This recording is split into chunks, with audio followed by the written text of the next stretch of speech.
Hello everyone, welcome to my channel. I am here to help you today.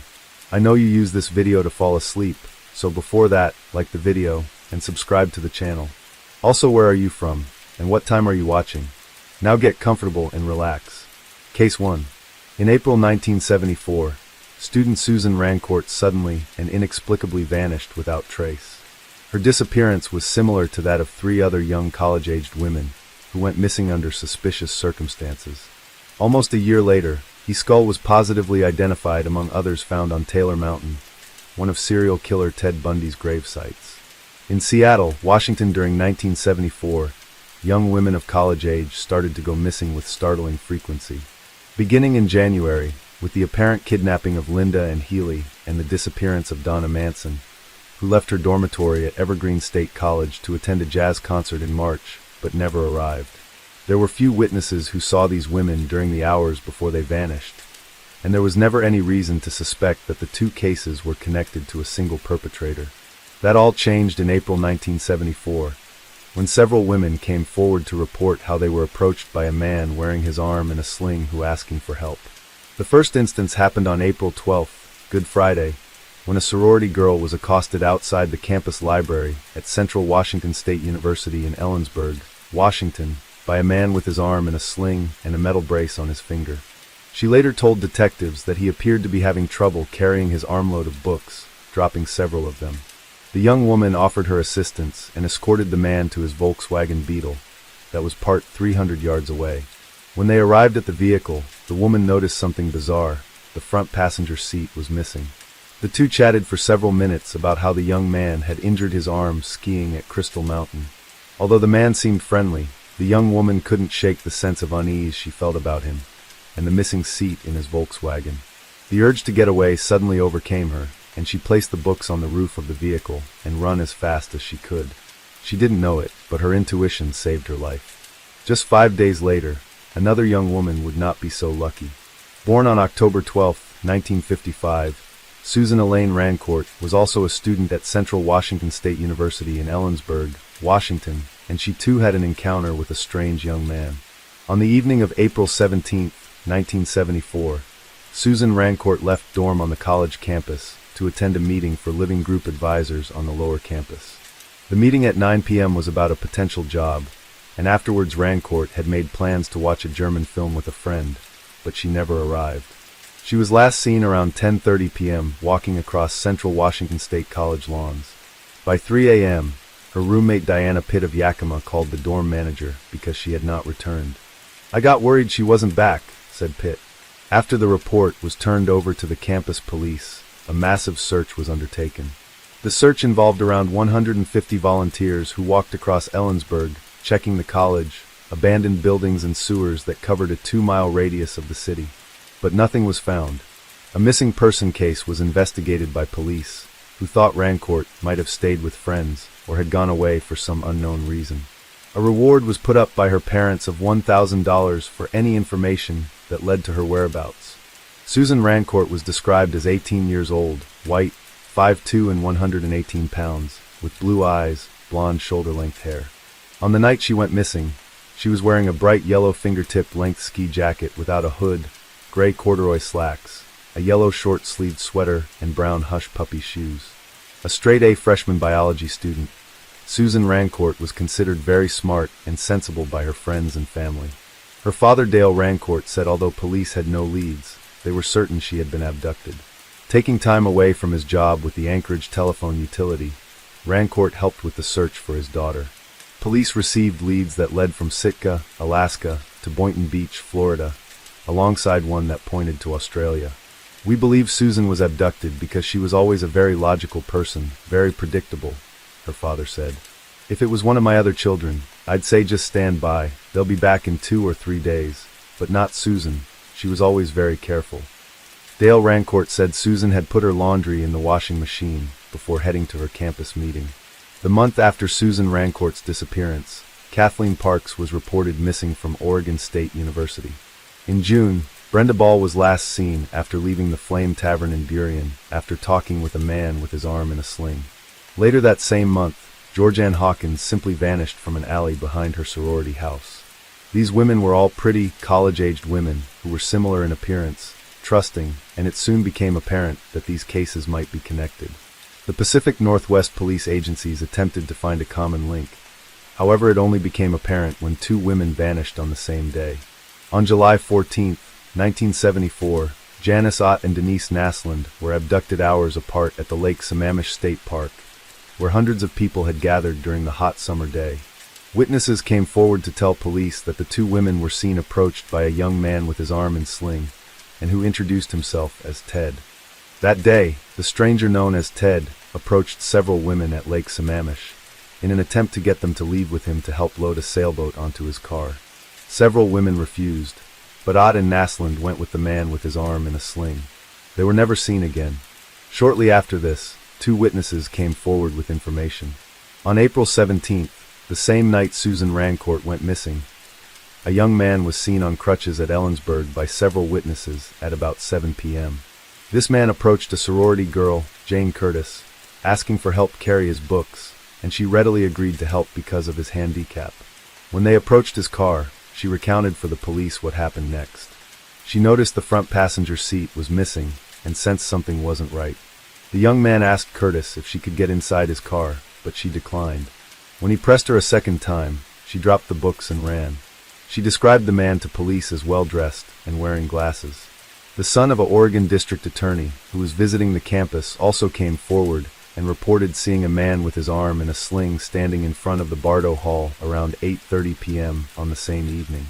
Later, at about 10 p.m., another sorority girl, 21-year-old Catherine Clara DeLivo, was approached by a man asking for help taking books to his car. When they arrived at his parked car, a tan-colored Volkswagen Beetle, the young man suddenly dropped the keys on the floor.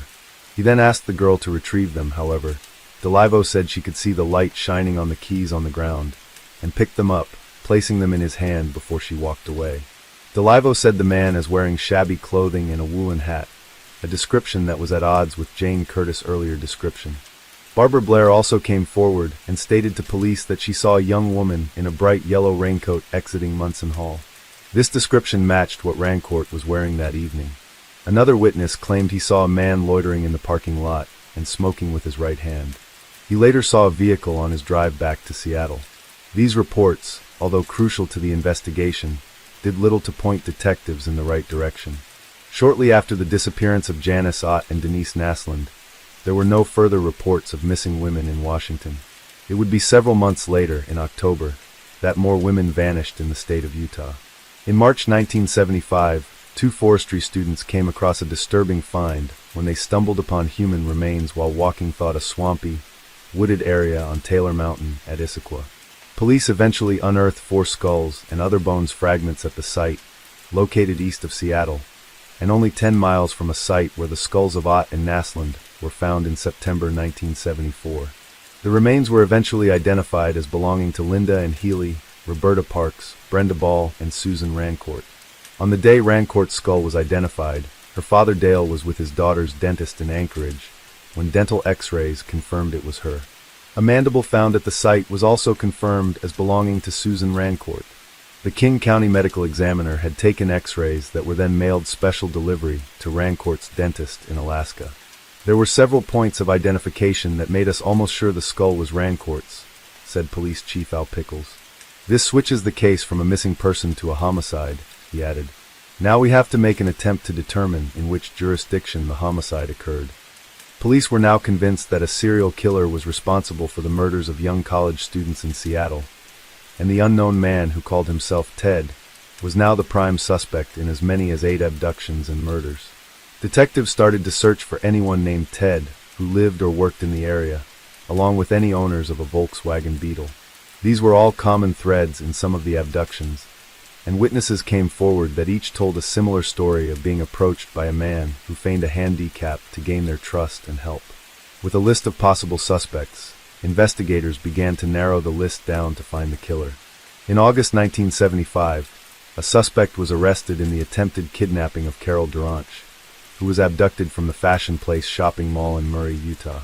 The man, Ted Bundy, was pulled over while driving his tan-colored Volkswagen Beetle, which was found to have what could best be described as a murder kit in the trunk, that consisted of rope, handcuffs, a pantyhose mask, balaclava, and other assorted burglary items. After he was implicated in the kidnapping of Duranch, detectives in Colorado wanted to question Bundy over the kidnapping and murder of Karen Campbell, who went missing from Snowmass Village, Colorado in January 1975. A forensic search of Bundy's vehicle found hair strands that matched 3 different victims.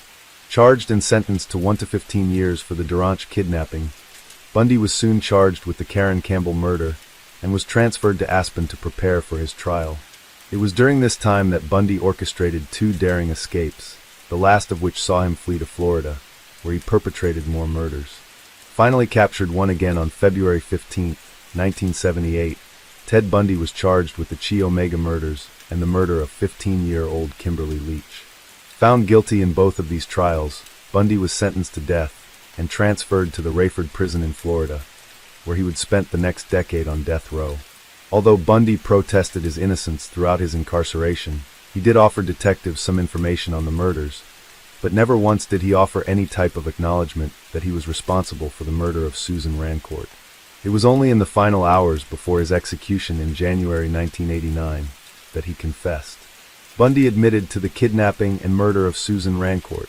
That evening, April 17, 1974, he had approached several students in an attempt to carry out an abduction, but none of his intended victims fell for his deception. Bundy had used this same method on several victims, a method that was intended to disarm them. He would appear handicapped, having made and fitted a fake plaster cast, with materials he had taken from his previous employment with a medical supply company, and used the cast on either his arm or leg in order to appear helpless. Bundy would then carry a large amount of books, and appeared to struggle to carry them. His intended victim would either offer to help, or he would request it himself. Once they accompanied him to his vehicle, Bundy would talk to them in an attempt to put them at ease. The victim would then place the books down on the seat of his Volkswagen, and as they knelt down, Bundy bludgeoned them in the head with a crowbar he had hidden under the wheel arch of his car. With the unconscious Susan Rancourt in his Volkswagen, Bundy drove her towards his burial site at Taylor Mountain, where his skull was later found. It is possible that her body was buried elsewhere, as Bundy confessed that he decapitated some of his victims in Washington and Utah, taking the heads home with him. It is likely he did this with Rancourt, and later buried her head with the others that were found there. The witness who saw a suspicious man smoking might have seen Bundy waiting to abduct a victim, and later saw his Volkswagen Bug, with the unconscious Susan on his way to the Issaquah burial site, where her remains were found a year later. Like his other victims, Rancourt was likely strangled, raped post-mortem, and her body then used by Bundy for several weeks after death. Rancourt's skull was found intact, unlike other victims who had suffered fractures from his use of a crowbar to incapacitate. As she was only his 3rd victim, it is possible that Bundy had yet to perfect his method of rendering them unconscious. Like all of Ted Bundy's victims, Susan Rancourt had a promising and bright future ahead of her that was cruelly snatched away by a senseless act of murder. At 18, Rancourt was at the younger end of his victims, who were usually aged in the 20s. For his crimes, Ted Bundy would pay the ultimate price in the electric chair Old Sparky.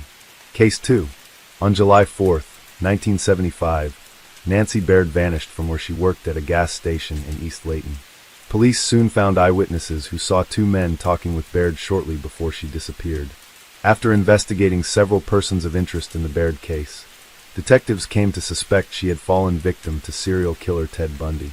By July 1975, Nancy Perry Baird was living in East Layton, Utah, and working as an attendant at a Fina brand gas station and convenience store near the southwest corner of U.S. Highway 89 and Cherry Lane. Baird was 23 years old and a single mother with a 4-year-old son, who she was raising on her own with help from her parents. Born in Provo, Utah, on January 14, 1952, Baird married young, shortly after she left high school, and had a child with her then husband Floyd D. Baird. The union was not a happy one and lasted only a few brief years. Her husband moved to Wyoming, and Nancy relied on her parents to look after her young son. On July 4, 1975, Nancy left her son with her parents at their home in the small town of East Layton, Utah, and went to work. That day seemed like any other, and Baird served customers who stopped for gas and store items. Between 5:10 p.m. and 5:15 p.m., the town's only full-time officer, David Ray Anderson, stopped at the Fina station. In his report for that day, Anderson wrote that he interacted with Baird with nothing out of the ordinary. He then left the station and drove to another gas station on the opposite corner of the highway. Anderson wrote in his report that when he looked back in the direction of the Fina station, around 5:30 p.m., he noticed a green van parked outside. He went over to check it out, but it is unknown if Officer Anderson made contact with the driver or what became of the incident. But by the time he arrived back at the Fina station, he found that Nancy Baird was no longer there. Her purse, containing medication and $167 from a cashed check, and keys were still inside, and her car was still parked outside. When Bonnie Peck, manager of the gas station, appeared, she asked Officer Anderson if he had seen Baird, to which he said he had seen her 20 minutes previously. There were no signs that a struggle had taken place inside the convenience store, and together they conducted a search of the area, but found nothing. Anderson called in to his chief, who requested assistance from the Davis County Sheriff's Office in mounting a search for Nancy Baird. East Layton was a town of only about 1,000 residents, and at that time, its police department comprised of only 4 officers, which included a part-time chief, 1 full-time officer, and 2 part-time reserve officers. None of these individuals had attended Utah's police academy, leaving the department understaffed and underexperienced. East Layton police set about working out what happened to Nancy immediately after she vanished from her place of work. They put out a missing persons bullet with information about Baird. She was described as 23 years old, 5'2" in height, weighing 100 pounds with long strawberry blonde hair, hazel eyes and small scars on the inside of each wrist. She was known to wear a small gold pinky ring with rubies, and was wearing a smock with the Fina logo, blue shorts, and a blue halter top.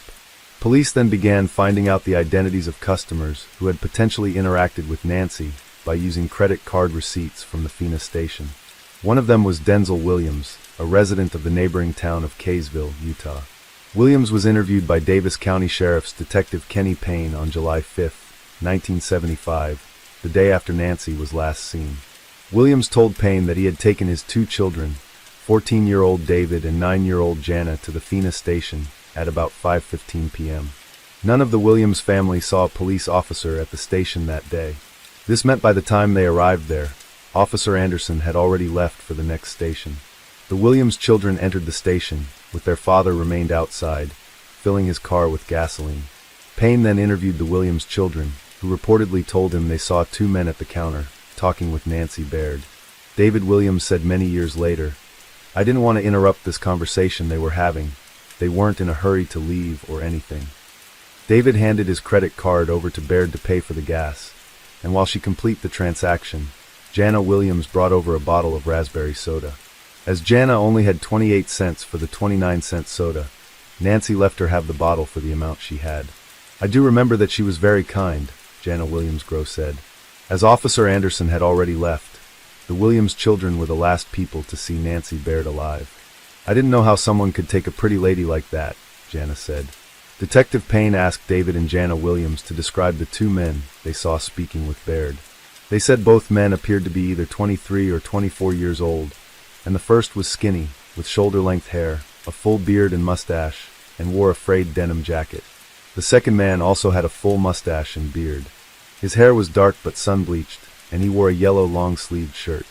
A tool called identikit was used by Detective Payne to build composite images of the 2 men, based on information provided by David and Jana Williams. These images were never shown to the children, and were subsequently lost from the case files held by the Davis County Sheriff's Office. Almost 50 years later, the Cold podcast used an antique identikit to recreate the composites based on the information contained in Kenny Payne's report. The composites were shown to David and Jana Williams, who both agreed they resembled the men they had witnessed talking to Nancy Baird on the day she went missing. Denzel Williams also told Detective Payne that he noticed a 3rd man outside the Fina station while his kids, David and Jana, were inside the convenience store interacting with Nancy Baird. He described this 3rd man as about 55 to 60 years old, very thin, with prominent veins on his arms. Williams said he didn't see the older man go into the store, and didn't know if he had interacted with Nancy Baird.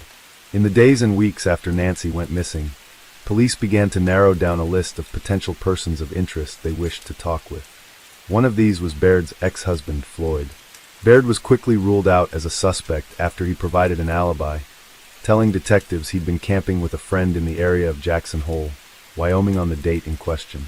Detectives then spoke with several of Nancy's current and ex-boyfriend, one of whom was named Dennis Forsgren, who said he had been out of state vacationing with his family at the time. This alibi was later verified by investigators, who next conducted a search of Baird's home.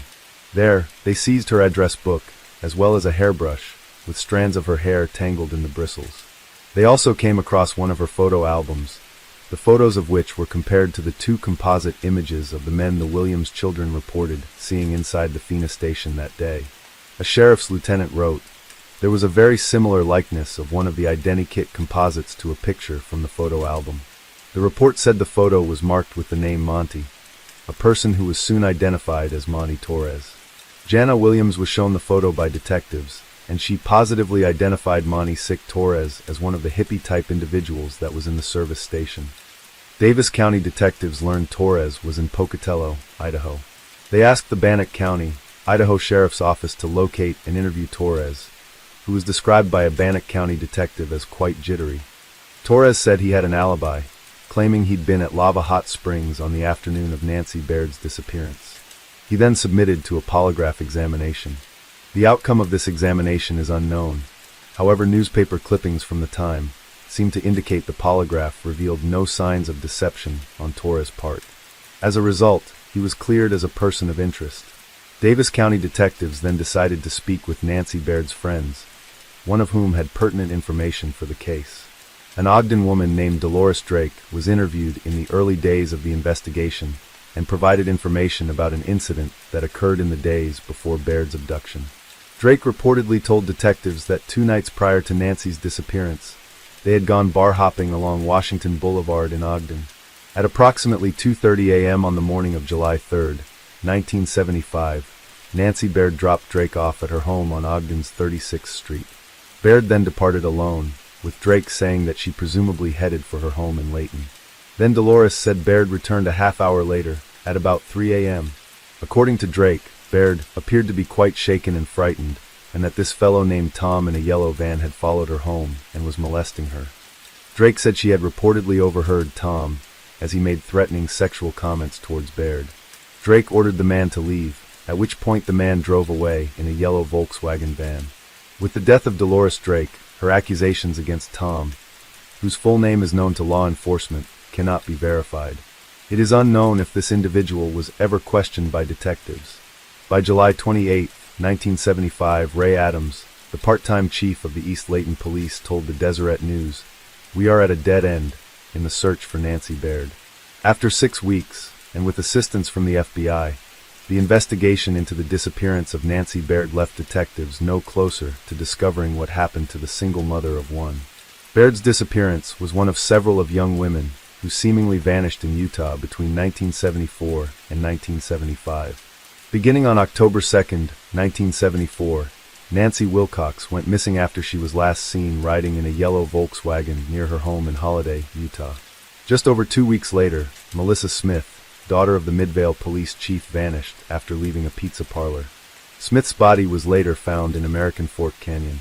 She had been beaten, raped, and strangled. On November 8th, a man posing as a police officer attempted to abduct Carol Duranch from the Fashion Place shopping mall in Murray, Utah. Duranch managed to escape from the Volkswagen Beetle, with a pair of handcuffs still fastened to one wrist. Later that same day, Deborah Kent disappeared after leaving a school play in Bountiful, Utah. Utah police became aware that other disappearances had taken place during 1975 in both Colorado and Idaho, but law enforcement were unsure if these incidents of missing women were connected. On June 28, 1975, Susan Curtis disappeared from a youth conference at Brigham Young University. "We had 5 missing women at one time," said former Sheriff William Dub Lawrence. "Half we found part of the bodies, some of them." Lawrence had worked as the Davis County Sheriff, who was in charge of the Baird investigation. With little clue as to what happened to Nancy Baird, detectives could only speculate if her fate was connected to the other missing women. But in August 1975, they got their first clue of a possible suspect. On the evening of August 16, 1975, a yellow Volkswagen Beetle was stopped by police officer Bob Hayward in West Valley. A search of the vehicle produced tools often used for burglaries. However, there were other, more sinister items, such as handcuffs, pantyhose, and a rope. The owner of the vehicle, Ted Bundy, was immediately arrested, and soon he was implicated in the Durant kidnapping, for which he was charged. When a police officer does this for years, you develop a sixth sense, he said. You feel it. Bundy was the worst of the worst criminals, and it took its toll on most of us. Lawrence's team of investigators set out to prove it was Bundy who killed Baird.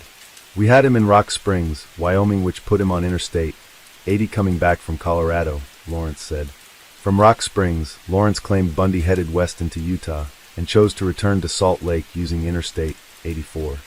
We don't have any gas receipts that he stopped in the area, Lawrence said. It was Lawrence's theory that Bundy headed south on Highway 89, the same highway along which the Fina gas station in Layton was located. There's no women missing along I-80, Lawrence said. There was no abduction on 80 coming in. Sheriff Lawrence stated his belief that Bundy kidnapped and killed Baird and then buried her body in Lamb's Canyon. Ted Bundy was tired. He had driven all day, Lawrence surmised. I believe he went to somewhere that was close. It was handy, it was safe, it was secure. Bundy was familiar with the area, with the body of one of his victims, Melissa Smith, found in Parley's Canyon. As part of the Baird investigation, the Davis County Sheriff's Office provided a sample of Nancy Baird's hair, taken from her hairbrush, to the FBI for comparison. This was tested against the unidentified hairs collected from Bundy's car. FBI records indicate the federal agents did not find a match to Nancy Baird's hair in Ted Bundy's car. During his 1979 trial for the Chi Omega murders, Bundy spoke with a reporter in a recorded telephone call, reiterating that he was innocent of all the crimes for which he had been accused and convicted. Police officers, they want to solve crimes, and sometimes I don't think they really try to think things through, Bundy said during the call. They're willing to take the convenient alternative, and the convenient alternative is me. At trial, Bundy was found guilty of murder and sentenced to death for the first time. At a later trial, he was found guilty of the murder of Kimberly Leach and received his second death sentence, for which he was placed on death row. While incarcerated on Florida's death row, Ted Bundy spoke with numerous law enforcement officials and journalists about his alleged crimes. He always protested his innocence. Bundy spoke about his crimes in the third person during his interviews with Stephen Michaud and Hugh Ainsworth, but never admitted to any involvement. By January 1989, Ted Bundy had run out of time, and with his scheduled execution nearing, he decided to confess to crimes he had previously denied. He granted interviews with police investigators from several states who wanted to talk to Bundy about unsolved murders of missing women in their jurisdictions. Over the course of these interviews, Bundy claimed responsibility for a number of unsolved murders, describing to police the circumstances of the kidnappings and killings he carried out in Washington, Utah, Colorado, and Idaho. On January 22, 1989, Salt Lake County Sheriff's Detective Dennis Couch interviewed Bundy for about 90 minutes. During the course of the interview, Bundy admitted to committing 5 murders, along with 3 unidentified in Utah.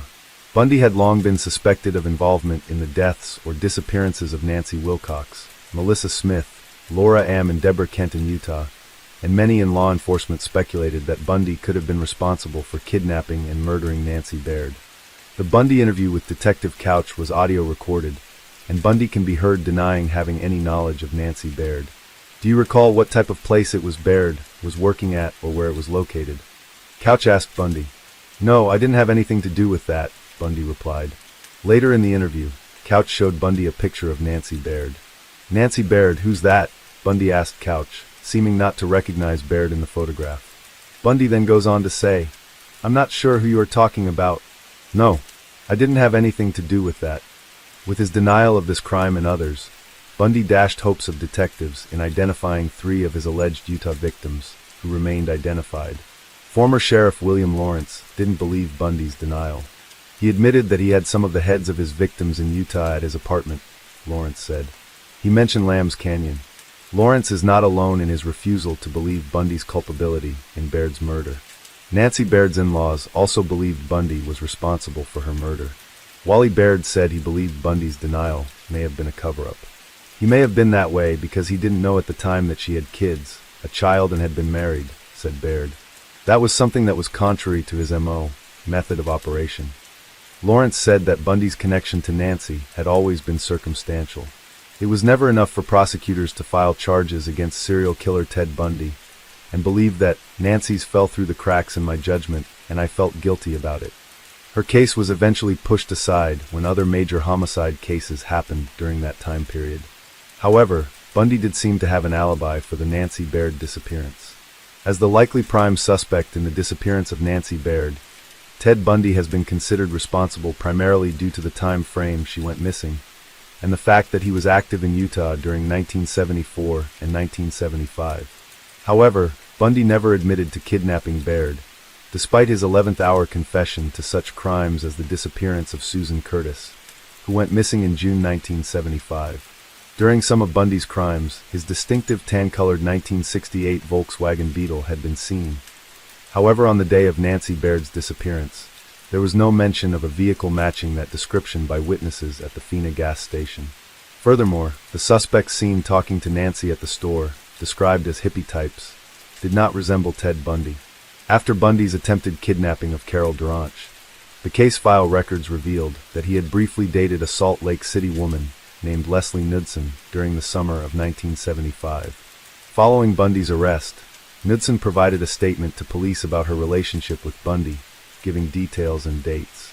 One of those dates was July 4, 1975, when Knudsen said Bundy had visited her family at a reunion that occurred at her family's ranch. Knudsen's maternal grandfather was a prominent sheep rancher who owned a ranch in Fruitland, near Strawberry Reservoir, which is located more than 100 miles from the Fina station in East Layton. From Knudsen's statement, Bundy seems to have a solid alibi for the date of Nancy Baird's abduction, in that he was over 100 miles away at the time. It would have been difficult, albeit not impossible, for Bundy to make the journey that day. Bundy was known to undertake long journeys in search of victims. One former law enforcement officer believes that Bundy had no part in the Baird case and offers his own suspect. Thomas Jackson, a former East Layton Police Reserve officer, was in July 1975 the most junior member of the East Layton Police Force.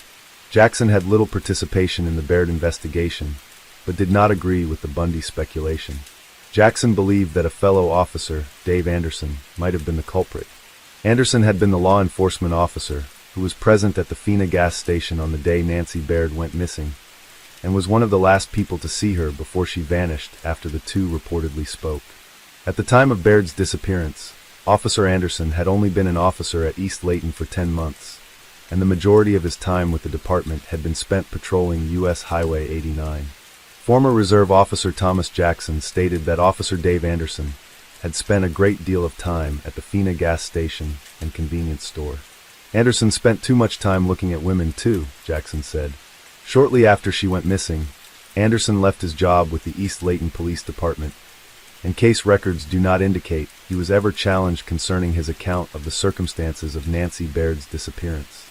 Thomas Jackson replaced Dave Anderson as East Layton's only full-time officer, but decided to defer handling the Nancy Baird investigation, telling the Davis County Sheriff's Office he preferred they manage the case. "I wanted to let someone else handle it," Jackson said. "I didn't want to mess it up." By January 1981, the town of East Layton disincorporated and was annexed into Layton City. 5 years later, Officer Jackson also quit the department to take a job in the private security sector. As a result, the Nancy Baird investigation became a cold case, with little or any developments beyond the Ted Bundy theory. Over the years, Baird has been ruled out as the identity of several bodies of young women, including Salt Lake City Jane Doe and Washoe County Jane Doe. The Davis County Sheriff's Office have assigned an investigator to review the cold case, in cooperation with the Layton City Police Department. The current focus of this new cold case investigation is on persons of interest other than Ted Bundy. That Baird's body has never been found still haunts the former Sheriff William Lawrence. He continues to firmly believe that Ted Bundy was responsible for the disappearance of Nancy Baird. "It's what we call the law of probability," Lawrence said. "It's not provable, but if you work back by process of elimination, you come up with the most logical scenario." Case 3. In late December 2012, Ian Watkins from Lost Prophets, the lead singer and frontman of the Welsh rock band, was arrested by police in relation to allegations of child sex abuse.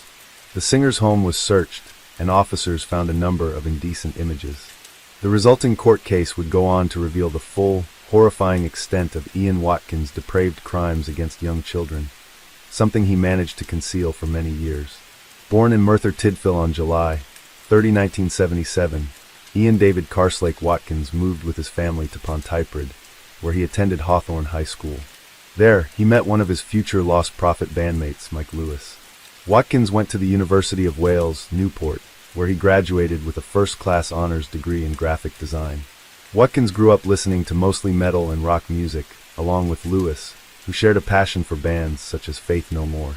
Together they formed Aftermath in 1991. However, the band never recorded any material. Watkins then met another future bandmate, Lee Gaze, and they decided to form a new band.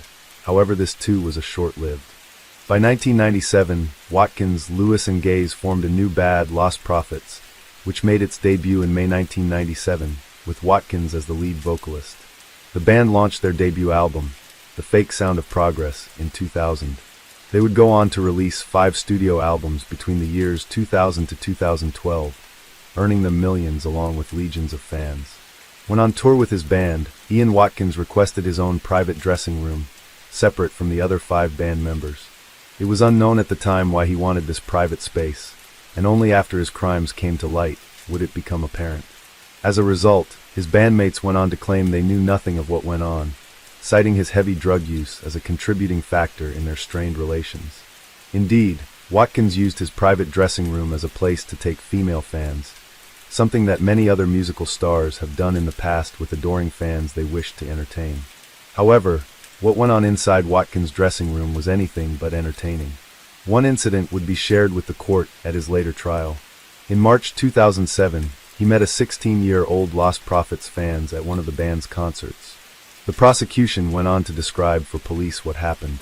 They said the singer was excited at the prospect of taking the young girl's virginity and had her dress up in a schoolgirl's uniform and videoed them having oral, vaginal, and anal sex. He asked her whether she enjoyed being his underage slut, and at the end urinated over her face and told her to drink it. This encounter was an insight into how the singer treated young women and was indicative of his attitude towards those he saw as mere playthings. This incident occurred fully 5 years before Watkins committed his most serious crimes. Watkins met another fan in August 2008 and videoed this girl, also 16, having oral sex with him. On the video, she is seen snorting white powder, which the singer told her was cocaine. It was this taking of hard drugs, intrinsically linked to his sexual activities, that caused him to step further away from his bandmates.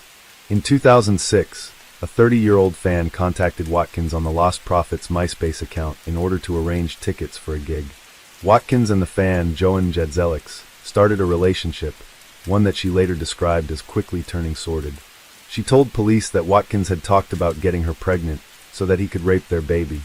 The couple also talked about child abuse while having sex. In an online chat, revealed to the court at her later trial, Jadzelix and Watkins discussed topics such as incest, while acting out a fantasy the singer had of them being brother and sister. They also talked about cross-dressing, child abuse, and the kidnapping of a brother and sister from outside a school, with the intention of killing one and raping the other. Jadzelix, from Doncaster in South Yorkshire, said that in September 2007, during the recording of the band's 4th studio album, The Betrayed, Watkins described to her how he raped a 12-year-old girl in Los Angeles. At Christmas that year, Watkins sent her an indecent photograph of a 5-year-old girl posing with cocaine, who the singer described as super flirty. Watkins reportedly told her, "You know what little girls are like." She recalled how the image sickened her, saying, "My heart sank because it made me ill." As a result of that image, Jadzelix decided to end her relationship with Watkins. "I was completely confused. I was totally in love with the man, yet he sent me this picture," she said. "How could I be in love with a man that sends that image? And he lied," she recalled, saying he only got her to pose with the picture as a joke. Around this same time, Watkins told her that he had also been abusing a 2-year-old child in California, whilst the band was recording in Los Angeles. Jadzelix claimed she then went and reported the incidents to South Wales police. However, no further action was taken. She wouldn't see Watkins again until several times in 2010, where on one occasion he tried to get her to snort heroin, before showing her something on his laptop. She described the video. "The first thing I saw was a child crying and screaming, and I saw a video of a young girl being raped. And I looked at him, and I just saw an evil smirk on his face. He was looking for a reaction, and all I did was cry, and I said he had to go. Joan Jadzelik said she had never met anyone as sick and depraved as that man, and that it was then she decided to play Watkins at his own game. She went to police again, this time to tell them about another woman who was allowing her baby to be abused by Ian Watkins from Lost Prophets. She told police the woman was totally obsessed with Watkins and her baby will be raped by him. Jadzelik's claimed an officer dismissed her claim, telling her she must have been really upset by her ex-boyfriend. She reportedly told the officer, "I'll put a bullet in his head to stop his doing it." As a result, she said police force records labeled her a nut job. Lawyers for Watkins issued Jadzelik with harassment orders, calling the testimony she gave police as bullshit. She took the woman whose baby was being raped by Watkins to the police, but she claimed they ignored her warnings. She said of Watkins, "He was getting off on the fact he was getting away with it," Jadzelik said. As a result of her failed efforts to get Watkins arrested, Joan Jadzelik began suffering with her mental health, which caused her to take overdoses in an effort to commit suicide. Eventually, she decided to distance herself from Watkins, and even went so far as to put an obituary for herself in the newspaper in an effort to fake her own death. In late 2011, Watkins met a 19-year-old woman who would be referred to in court documents as Woman B. The two began communicating regularly, and by March and April 2012, the discussions between them became sinister. By this time, Woman B had a young child, a 10-month-old son, and with Watkins she had conversations about committing sexual acts with the infant. Woman B later told the police she met up with Watkins at the Copthorne Hotel in Cardiff, and on March 21st, he asked her to come down this weekend, and we can fuck him up again.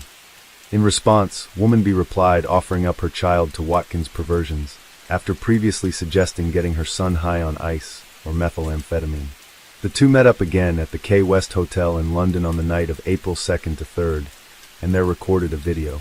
During the recorded, Watkins raped the child, who had been offered up by his mother for the singer to abuse.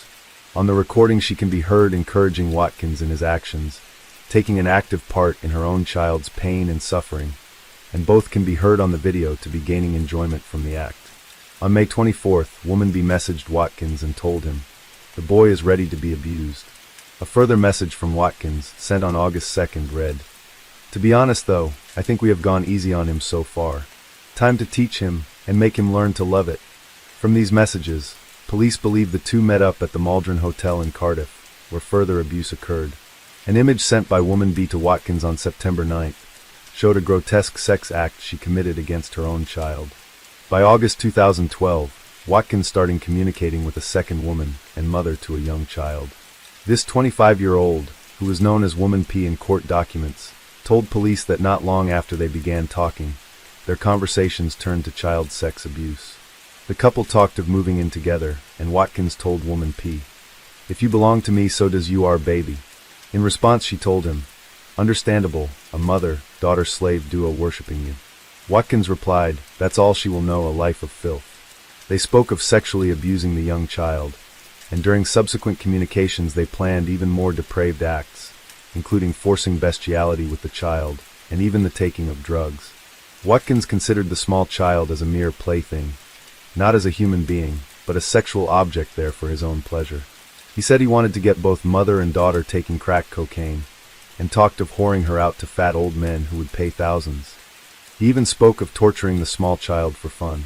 Woman P took intimate photographs of her daughter and sent them to Watkins, and in turn he commented on his intentions with her.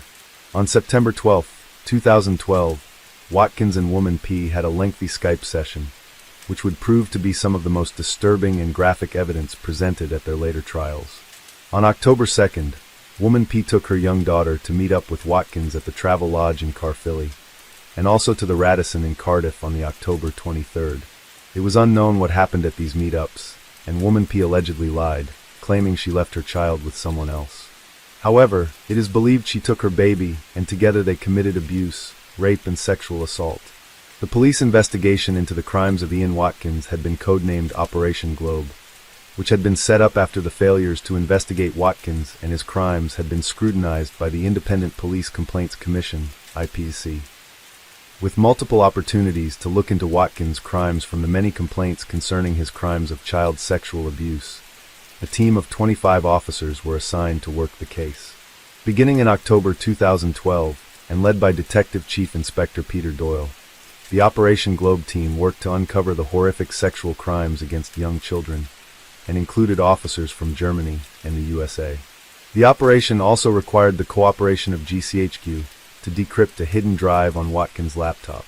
Once investigators bypassed the encrypted password to his laptop, they learned it read, "I fuck kids," and his device was found to contain video evidence of his abuses.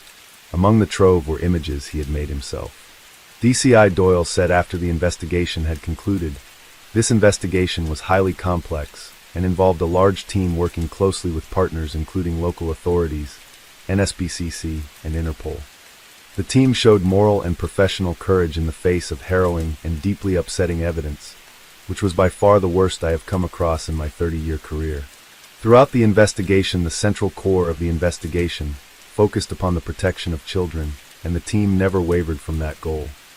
Several years after the case had concluded, the Operation Globe investigation team was named runner-up in the Police Federation National Detective Forum, PFNDF, Detective Investigation of the Year Award. DCI Doyle said, "They thoroughly deserve the recognition they have received from the Police Federation, and I am pleased their hard work, professionalism, and dedication has been acknowledged." As a result of the investigation, a number of serving officers were under examination by the IPCC in relation to possible delays in bringing Watkins to justice. The roles of as many as 8 officers were being looked into, which was part of an IPCC probe that began before Operation Globe was set up.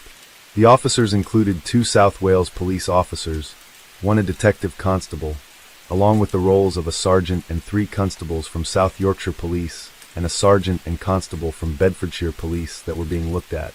It was revealed South Wales Police received information from 4 different police forces across Britain about Watkins' crimes. Watkins was first apprehended in June 2012, several months before he met Woman P, in connection to various drug charges, and he was granted bail shortly afterwards. He was arrested again on November 4, 2012 for drug possession, and a separate allegation that he possessed an obscene image of a child. South Wales Police were finally acting on information provided by witnesses. From 2008 to 2011, a total of 6 people, including Joan Jadzelix, had spoken to the police in regards to Watkins' conduct.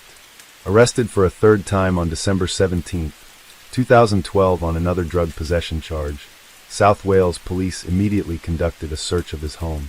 They focused on his computer in connection to their prior investigation and allegations made against him. During the search, officers discovered numerous indecent images of children stored on his computer. Of the images found, there were 90 indecent photos of children, including 45 at level 4 and 2 at level 5. Many other images and videos were of extreme pornography, along with 22 images of bestiality, including oral and vaginal sex with dogs. The ages of the child in the images ranged from 2 to 14 years old. Appearing before Cardiff Magistrates Court on December 19, 2012, Watkins was charged with conspiracy to engage in sexual activity with a 1-year-old girl and possession and/or distribution of indecent images of children and extreme animal pornography. Owing to the seriousness of the charges, he was remanded in custody. His 2 female co-accused, Woman B and Woman P, had also been arrested and charged. Watkins denied the accusations, claiming he had no involvement in the alleged crimes. Imprisoned at HM Prison Park in Bridgend, he appeared before Video Link at Cardiff Crown Court on December 31st, and was remanded in custody until March 11, 2013. The trial date was set for July 15th, and at a hearing on June 3rd, Watkins denied all the charges when appearing before Video Link. 3 days later, it was announced that the trial of Watkins and his 2 female co-accused would start on November 25th, and was expected to last a month. Watkins' lawyers attempted to have the venue moved outside Wales, but this request was denied.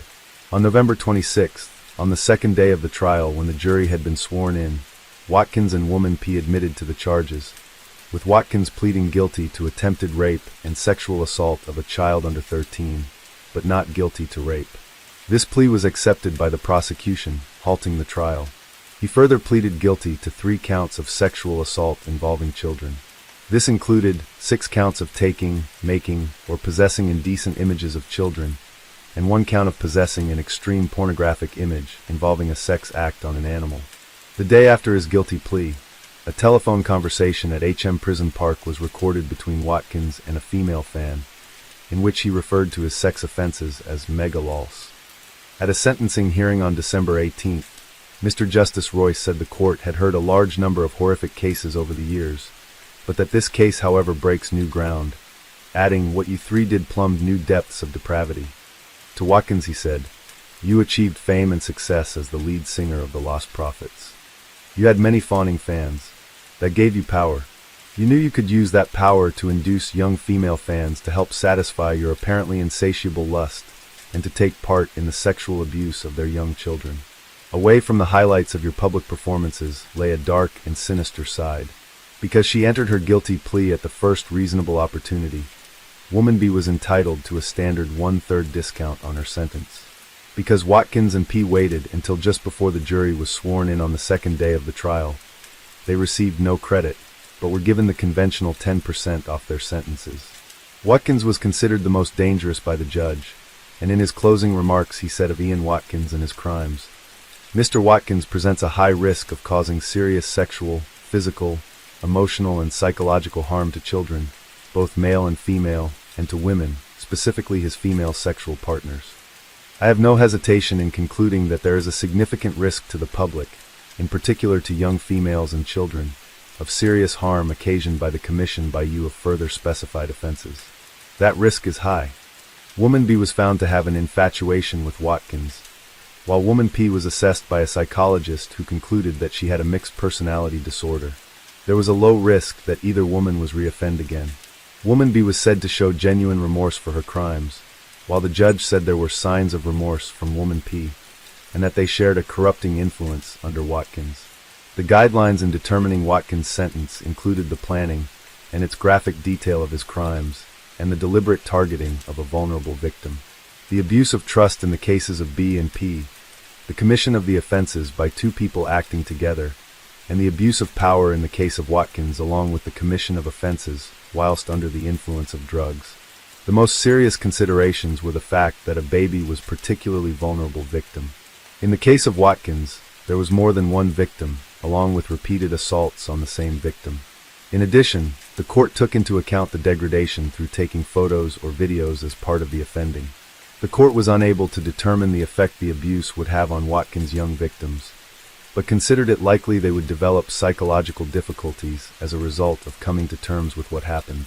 In sentencing the accused, Mr. Justice Royce handed Watkins a 29-year prison term, with eligibility to apply for parole in 2031 after serving 2/3 of his prison term, followed by 6 years of supervised release for a total of 35 years. Woman B was given a 14-year sentence, while Woman P, owing to nature of her enthusiastic complicity in Watkins' crimes, was sentenced to 17 years. A senior investigating officer on the case described Watkins as a committed, organized pedophile, and potentially the most dangerous sex offender he had ever seen. He was sent from HM Prison Park to HM Prison Wakefield to begin serving his sentence. He was later transferred to HM Prison Long Lartin in 2014 in order to be closer to his mother. On October 9, 2017, Watkins was accused of grooming a single 21-year-old mother from prison through a series of letters. A Lost Prophets fan since she was 16, the young woman from Lincolnshire visited Watkins in prison after he sent her a letter in 2016 in which he claimed to love her. It was also alleged that Watkins made jokes about her 2-year-old watching her have sex. The child was taken into care once social services were alerted that the woman had contacted the pedophile singer. A spokesperson for the NSBCC said, "We're sickened," adding, "It's utterly bewildering that he could carry on grooming. It shows contempt for children he abused and raises serious questions about supervision." A friend of the mother revealed she visited Watkins in prison in November 2016 and discovered that he had put on 4 stone, his hair had turned gray, and his teeth were rotting. He then allegedly asked if her daughter came into the room during sex. It was at that point the woman said she began to feel scared, but vowed to never let him have any contact with her daughter. After it was discovered that the pair had been communicating, police seized her mobile phone and laptop in December, before taking the child into care. The woman then returned to visit Watkins in January 2018 to inform him of what had happened, before coming back again in March. Prison officials in Wakefield, where he had been transferred, reportedly found nothing untoward in their exchanges via letters and emails. In March 2018, Watkins was found to be in possession of a mobile phone and was accused of using it to maintain contact with a girlfriend outside prison, a charge which he denied. A search of his cell produced the charger for the phone. Watkins said the phone belonged to 2 inmates who forced him to hide it for them, but refused to give their names for fear of incurring violent retribution. In August 2019, Watkins attended trial at Leeds Crown Court, during which he claimed to still receive fan mail from Lost Prophets fans, and that the men wanted him to help them take advantage of the women writing in as a revenue stream. Watkins reportedly paid a Liverpool-based gang member for access to the mobile device. He was reportedly paying £1,000 for its use. However, upon being caught with the phone in custody, this amount increased to £5,000. At the conclusion of the 5-day trial, Watkins was convicted and sentenced to a further 10 months in prison, a term that was to run consecutively with his existing sentence. At HM Prison Wakefield, where Watkins remained incarcerated, a hostage situation occurred on the morning of August 5, 2023, when 3 inmates held Watkins against his will.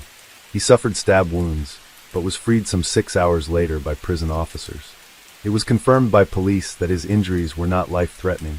The motive for the attack was allegedly a £600 drugs debt owed by Watkins to another prisoner, who used a sharpened toilet brush as a makeshift weapon. Shortly after the incident, Watkins was reported to have spent his time buying both protection and friendships from other inmates, with assistance from family and friends who arranged bank transfers to the inmates' accounts. Shortly after, Ian Watkins was charged with 13 sexual offenses against children, including the attempted rape of a 1-year-old girl. The other band members of Lost Prophets posted a message on their website describing how they were learning about the details of the investigation along with you, concluding, "It is a difficult time for us and our families, and we want to thank our fans for their support as we seek answers." All tour dates were subsequently canceled, and on October 1, 2013, the band announced they would be disbanding after nearly a year of coming to terms with our heartache. Once Watkins pleaded guilty to his crimes, the band posted a lengthy statement, saying how they were heartbroken, angry, and disgusted.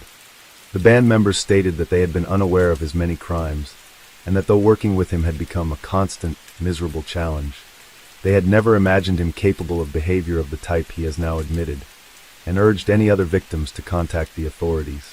Immediately after Watkins was sentenced, the BBC banned the entire Lost Prophets back catalog from being played on their stations. In years when Ian Watkins was perpetrating his crimes against defenseless children, the police had numerous opportunities to stop him. However, the reports from people such as his ex-girlfriend Joan Jedzelix went unheeded. This was most likely because of his fame, something that has given monsters such as Watkins and Jimmy Savile a certain measure of immunity. It was the immunity from suspicion that allowed Watkins to continue to several years, to corrupt others and abuse the most vulnerable of victims, all while projecting to the world an image of a professional who was above suspicion. However, behind closed doors, Watkins was revealed to be one of the most degenerate and evil of serial offenders. Case 4. On Florida's death row, serial killer Ted Bundy attempted to bargain for more time by giving up his secrets to detectives. He offered information on the unsolved murders of young women in several western states during the 1970s, and one of the cases Bundy was questioned about was the death of Sandra Weaver, who was found in Colorado after her abduction from Utah. Born on August 4, 1955, to Marlene and Bruno Weaver in Arcadia, Wisconsin, where she grew up in the family home alongside her 2 brothers and 2 sisters. Weaver attended the Western Wisconsin Technological Institute in La Crosse, and by June 1974 had finished her first year when she decided to travel to Utah with a girlfriend. Weaver and Joan Elkins planned to work for a few weeks before returning home for the fall college term and the marriage of Sandra's sister in late July. The girls hitchhiked to Salt Lake City, Utah, and their found residence at the trailer home of a young man they had met in Utah. Together they found work at a warehouse in Salt Lake City. On the morning of July 1, 1974, Elkins reported in sick for work, and so Sandra, who was known as Sandy to family and friends, went in alone. She never returned to the trailer, and Elkins said the warehouse called in the afternoon to say that Sandra had not returned to work after she took a lunch break at about 10:30 a.m. Joan Elkins then reported her friend as missing to the Salt Lake City police. She told officers she had no idea where or with whom Sandra may have gone. "We didn't have anybody we knew in Salt Lake City," she said. Elkins then stayed in Utah until mid-August, hoping to find Sandra before returning to Wisconsin. Salt Lake City police had no idea what had happened to 18-year-old Weaver, and initially suspected her disappearance temporary, and that she might reappear. During this time, there were several missing women reported in Washington, but nothing to connect the disappearance of Sandra Weaver to what was happened hundreds of miles away. On July 2, 1974, only a day after Sandra Weaver went missing, a body was discovered by tourists hiking in the Debec Canyon in Colorado at about 3 p.m. near the Colorado River on .s. 6-24 about 16 miles east of Palisade. The woman, found face down in some brush, had been beaten and stripped naked, with no clothing found near the body. It was estimated the young woman was between the ages of 15 and 21 years old, white, between 5-7 and 5-8 tall, 120 to 135 pounds with dark shoulder-length hair and a fair complexion. In addition to the lack of clothing found at the scene, there were no personal affects except for a gold chain with a 1-inch wooden cross and a blue sapphire ring. Possibly the most important information, and one that might help police identify the girl, was the contact lenses worn by the victim, which were blue-tinted with red identification marks, and her teeth, which indicated extensive dental work. In an effort to identify the woman, Mesa County Sheriff's Department deputies said the office had gotten a number of inquiries as a result of sent out across the United States.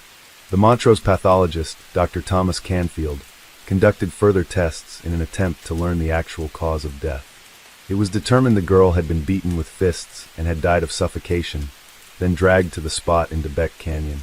After several months of fruitless searching, police eventually identified the Jane Doe. In January 1975, Sheriff's investigator Milo Vigg said that dental charts and contact lenses of the victim matched those of Sandra Jean Weaver. When police contacted Sandra's family, her father Bruno Weaver confirmed to detectives that his daughter had left home in June 1974 and hitchhiked to Salt Lake City, Utah to find a summer job. Several months after the disappearance of Sandra Weaver, other young women started to go missing in Utah. In October 1974, 3 young women seemingly vanished. The first, Nancy Wilcox, was never found, while the bodies of 2 others, Melissa Smith and Laura Am, were found 9 and 20 days respectively after they disappeared. Smith and M had been beaten, raped, sodomized, and strangled with nylon stockings. Like Weaver, the bodies of Smith and M were found dumped in canyons east of Salt Lake, and all 3 had been found naked and beaten, with May's face beaten beyond recognition by her killer. As a result of these similarities, detectives suspected a connection between these cases and thought as many as 5 murder and an equal number of disappearances might have been committed by the same killer. This serial killer theory was shared by detectives in Washington, where as many as 8 young women had gone missing the previous year, with only scattered remains and bones that might indicate their whereabouts. Captain Pete Hayward of the Salt Lake Sheriff's Department said that officers were checking into the slayings of girls in other western states. These were specifically Wyoming, Nevada, and New Mexico, places where the bodies of young girls have been found or young women reported missing. In August 1975, over a year after Sandra Weaver had disappeared and several months after her body had been found, Utah Patrolman Bob Hayward arrested a suspicious young man in a Salt Lake City suburb.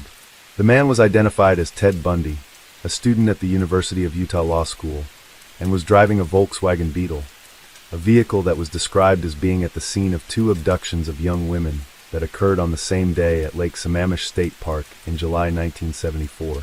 The women, Janice Ott and Denise Naslund, were never found. At the time of his capture, Bundy was on a list of suspects that contained the names of Volkswagen owners named Ted, as well as suspected sex offenders. In his Volkswagen Beetle, police found number items such as a ski mask, rope, a pair of handcuffs, a crowbar, and a pantyhose mask. These items were described as a murder kit. Bundy had moved to Utah in September 1974, several months after the disappearance of Sandra Weaver. Ted Bundy was eventually charged with the attempted kidnapping of Carol Duranch and sentenced to between 1 and 15 years. This was not the end of Bundy's legal problems, and he was soon being investigated over the murder of nurse Karen Campbell, who was abducted from a snowmass ski resort in January 1975. After his second escape from confinement, Bundy traveled to Florida in 1978, where he was suspected of orchestrating the Chi Omega murders and the kidnapping and murder of 12-year-old Kimberly Leach. For these crimes, Bundy would eventually be sentenced to death during 2 separate trials. On death row, Bundy steadfastly refused to admit to his crimes, despite his many admissions to the FBI about his knowledge of serial murder and offer of assistance in the then unsolved Green River Killer investigation. As his execution date approached, Bundy tried desperately to gain more time by confessing to crimes. After his execution in January 1989, details began to emerge of the crimes Bundy made confessions of his involvement. One of those was the Sandra Weaver case, which investigators had long suspected Bundy of committing. Mesa County Sheriff's Lieutenant Reek Clausen said after Bundy's death, Bundy did not confess to Weaver's disappearance. There was talk of him murdering a woman in Utah and then taking her to Colorado, but there was nothing to tie it to Weaver. This admission matched the circumstances of Sandra Weaver's abduction and murder. However, there was never any evidence that connected Bundy to her case, apart from Bundy's taped confession. On that tape, Bundy was interviewed by Detective Dennis Couch and other investigators, who said the serial killer gave Couch specific names, dates and places on some Utah murders, and gave less detailed information on others. Bundy has given information, he said, that there were a total of 8 Utah victims, said Utah Sheriff Pete Hayward. Bundy talked in specifics about the 5 cases we pointed out to him, but beyond that I don't want to comment at this time. Clausen later said that he heard nothing more than rumors, that Bundy had confessed to killing Weaver. Bundy was a consideration at the time, Clausen said. We knew he had been in the area around that time because of a gas receipt. We were quite certain he was involved in the murder of a different girl. At the time we couldn't really pin the Weaver murder on him. With Ted Bundy's death, and his refusal to confess directly to the murder of Sandra Weaver, her murder remains unknown. However, there are reportedly no other suspects considered in her case. Case 5. During his death row confessions, serial killer Ted Bundy gave investigators details on many murder cases for which he was suspected of committing, but never charged. One of those was of missing high school student Lynette Culver, who disappeared in Pocatello, Idaho on May 6, 1975, and who was long thought to be a victim of another suspected serial killer. Originally born in Washington State on July 31, 1962, Lynette Dawn Culver grew up in Pocatello, Idaho, where she lived with her parents, Mr. and Mrs. Edward Culver, at 237 Fairbanks. A 7th grader at Alameda Junior High, Lynette was described by her family as a typical preteen, while her teachers knew her as a good student who sometimes liked to skip class. On the afternoon of May 6, 1975, Lynette disappeared. The last time anyone saw her, she was last seen leaving her school during her lunch break, during which she reportedly boarded a bus Hawthorne Junior High, a journey that would take her to Fort Hall. Reported missing after she failed to return to school, investigators were unable to determine why Lynette would go to Fort Hall. She was described as 5 feet 2 inches tall, with blue eyes and long brown hair, and weighing about 105 pounds. Although only 12, Lynette was by all accounts older in appearance. On the day of her disappearance, she was known to be wearing blue jeans and a red checkered shirt with a maroon fur-collared jacket. There were never any reports about Culver's whereabouts, and investigators could take the case no further without proof that she had been either kidnapped and held against her will or murdered. The body of Lynette Culver was never found, and police had no idea what happened to the young schoolgirl. Around the same time, serial killer Ted Bundy was kidnapping and killing young women throughout the states of Washington, Utah, and Colorado. His victim of choice was almost always a young college-aged woman, pretty, with her hair parted in the middle. However, there were several factors what led detectives to believe that Bundy was not responsible for the disappearance of Culver. Bundy's victims were always much older than Culver, who at 12 would have been his youngest victim up to that point in his murder spree. This, coupled with the fact that he had not, to the knowledge of law enforcement, ventured into Idaho in search of potential victims. He had started in Washington State, before moving to Utah, and then expanding into Colorado when police began to link his crimes to a single perpetrator. Several years after the disappearance of Lynette, there were a rash of other missing girls in Pocatello that police suspected might have been connected to Culver. Although these disappearances occurred many years after, it was believed that each of the young girls had met their end at the hands of the same killer. 15-year-old Patricia Campbell had last been seen at Alameda Park in Pocatello, Idaho, on July 22, 1978. That day the park was the location of a Pioneer Day celebration, and coincidentally another girl, 12-year-old Tina Anderson, disappeared in the park that same day. Although the girls did know each other, it was reported they were not close friends. After Tina failed to show up at a babysitting job that evening across the street from the park, family members reported the girls missing to the Pocatello Police Department.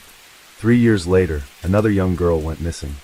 14-year-old Linda Smith was abducted from her Pocatello home at 239 N. 8th on June 14, 1981. While babysitting her 9-year-old brother, an unknown man had rushed into the family home at around 2 in the morning, dragging Linda out of her bedroom and into his vehicle. Her younger brother described the unknown man as white and said he had his arm wrapped around Linda, who was kicking and screaming, trying to get away, before being shoved into a van with white flames painted on the sides. Despite the description of the abductor, police had little to go on, and little progress was made in the case. May suspected Linda has merely run away from home. Even when Linda's clothes were found in a ditch a week later by a city employee, police still did not believe she was the victim of a kidnapping. The following May, 11 months after she was last seen, remains were found below Hospital Way on a hilly area near East Center Street in Pocatello. They were positively identified as those of the missing Linda Smith. The cause of death was never determined. The Smith family believed that the investigation had been botched from the start. Later that same year on October 15, 1981, some partial remains were discovered when hunters stumbled upon bones about 60 miles away in rural Oneida County. Clothing found was identified as belonging to Patricia was also found at the scene. At the scene, the sheriff's office also retrieved .22 caliber bullet casings. Missing Tina Anderson would soon be identified through dental records. However, the other remains thought to be Patricia's could not be positively identified. With one girl missing, and the remains of 2 others found, police began looking into the theory that these cases were somehow connected and that an unidentified serial killer might be responsible. On June 5, 1983, another young girl went missing.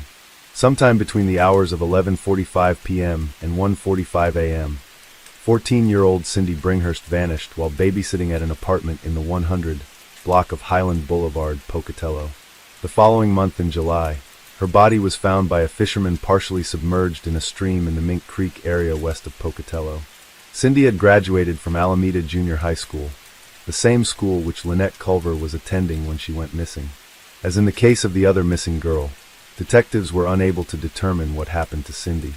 3 years later, on October 26, 1986, a partial skull lacking a mandible was discovered by hunters in the same area as the remains belonging to Tina and the still unidentified young girl believed to be Patricia Campbell. An examination of the skull indicated that the victim died due to being repeatedly struck with a blunt object. She was determined to have been white and aged between 12 and 16 years. After this, the skull was misplaced by law enforcement and was unable to be located for years, until it resurfaced in 2018. In 2006, the Oneida County Sheriff's Office began to search for the unidentified remains found in 1981. At some point during this search, the remains were rediscovered in the department's evidence storage area. DNA testing was performed on these remains, and they were confirmed to be Patricia's in March 2007. Efforts to help identify the skull found in 1986 began in 2021, with the assistance of Othram. DNA testing eventually confirmed the skull belonged to Patricia in October 2022. The murders of the 4 young Pocatello girls between 1978 and 1983 have never been solved, although in recent years police have come to suspect they might not have been committed by the same killer. In the years since Lynette Culver's disappearance and the discovery of the remains of the missing Idaho girls, Ted Bundy went on to commit further murders in Florida. There, on February 9, 1978, he kidnapped and killed 12-year-old Kimberly Leach, who would be his youngest victim. Long suspected of targeting only adult victims, the revelation that Bundy raped and murdered Leach then opened up the possibility that he might be responsible for claiming younger victims. However, with Ted Bundy on death row, he steadfastly refused to admit to his crimes, protesting only that he was innocent. Meanwhile, at the same time he gave detailed interviews to journalists on his suspected crimes, and talking about murder in the third person, so as to prevent him from prosecution. Bundy remained a suspect in Culver's disappearance. Finally, during his last days before his scheduled execution, Bundy decided to use his victims in a last-ditch attempt to buy himself more time. He believed he could use details of his unsolved crimes as bargaining chips with detectives, in the hopes that it would prolong his life. Although Bundy did confess to crimes he was never convicted, his execution date was not postponed. He went on to confess to as many as 20 murders of young women throughout Washington, Utah, Colorado, Oregon, and Idaho. One of those Bundy talked about in Idaho was Lynette Culver, and he made a startling admission. Ted Bundy went on to describe how on May 6, 1975, he was parked outside of the Alameda Junior High School in Pocatello, Idaho, 160 miles, 255 kilometers, north of Salt Lake City. He said he saw a young girl walking along by herself, and decided to try and lure her into his vehicle, a Volkswagen Beetle, that had been used in his previous crimes. Once Culver accepted a ride, he drove her to his Holiday Inn hotel room. There, he said he raped Culver before drowning her in the bathtub. Bundy said he disposed of her body in the Snake River north of Pocatello. If detectives were still dubious about this admission, Bundy gave them more by reportedly provided intimate details about Lynette's personal life in his confession.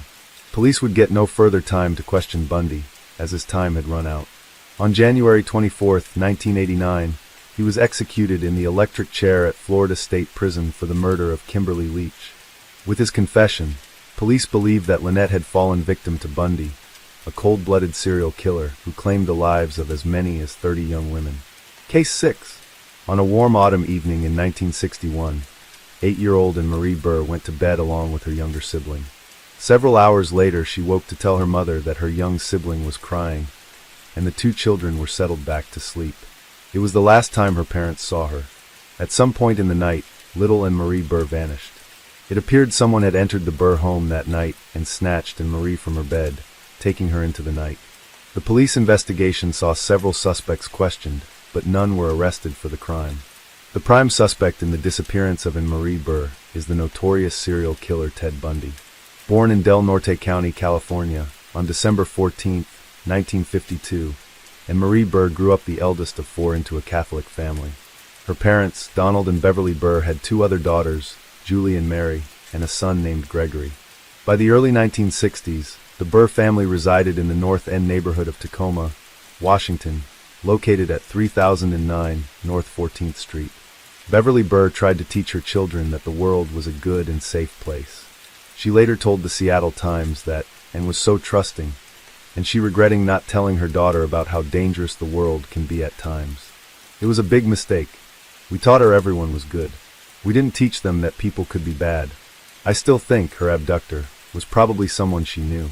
The evening of August 30th, 1961, was like any other in the Burr household. Young Marie had earlier eaten dinner at the home of a nearby friend, and she and her 3 siblings were put to bed by their parents at around 8 p.m. Marie shared a bedroom with her 3-year-old sister Mary, while her other siblings shared a basement bedroom. During the course of the evening, the Burrs said they could hear their pet Cocker Spaniel barking at something or someone. It is unknown if this was investigated by Donald Burr. At some point during the early morning hours, Marie woke her parents in their first-floor bedroom to complain that Mary was crying. Marie's younger sibling was suffering from a broken arm, which was in a cast, and their mother Beverly had to soothe her back to sleep. Soon both girls were back asleep in bed. When later questioned, Beverly Burr could no recall the time Marie had awoken her parents, but it would have been before 5 a.m.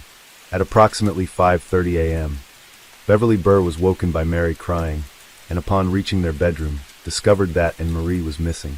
When they frantically searched the house, they found the front door, which had been locked, was left slightly ajar. There was also a small window in the living room that had been left open. On the floor inside the house, they found grass from the front lawn, and realized that someone had entered the house from outside. When they checked the children in the basement, they found them safe and still sleeping. Once Donald Burr went outside, he could see a bench had been overturned and was resting against the side of the house. When law enforcement arrived at the Burr family home, they found evidence that an intruder had been inside the house. Outside they found a faint footprint, estimated to have been made by a size 6 or 7 kid sneaker, near the overturned bench, which indicated that someone had entered the home through an open living room window. However, a table of figurines beside the window had been left undisturbed. Inside Burr's bedroom, none of her clothing or personal effects were missing.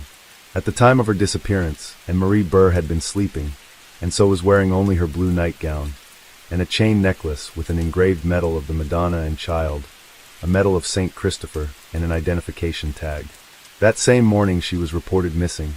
A search party of 100 soldiers from Fort Lewis, as well as 50 members of the National Guard from Camp Murray, aided local police in the search for the child. Throughout the course of the day and up to 11 p.m., over 75 square blocks that surrounded the Burr residence had been searched.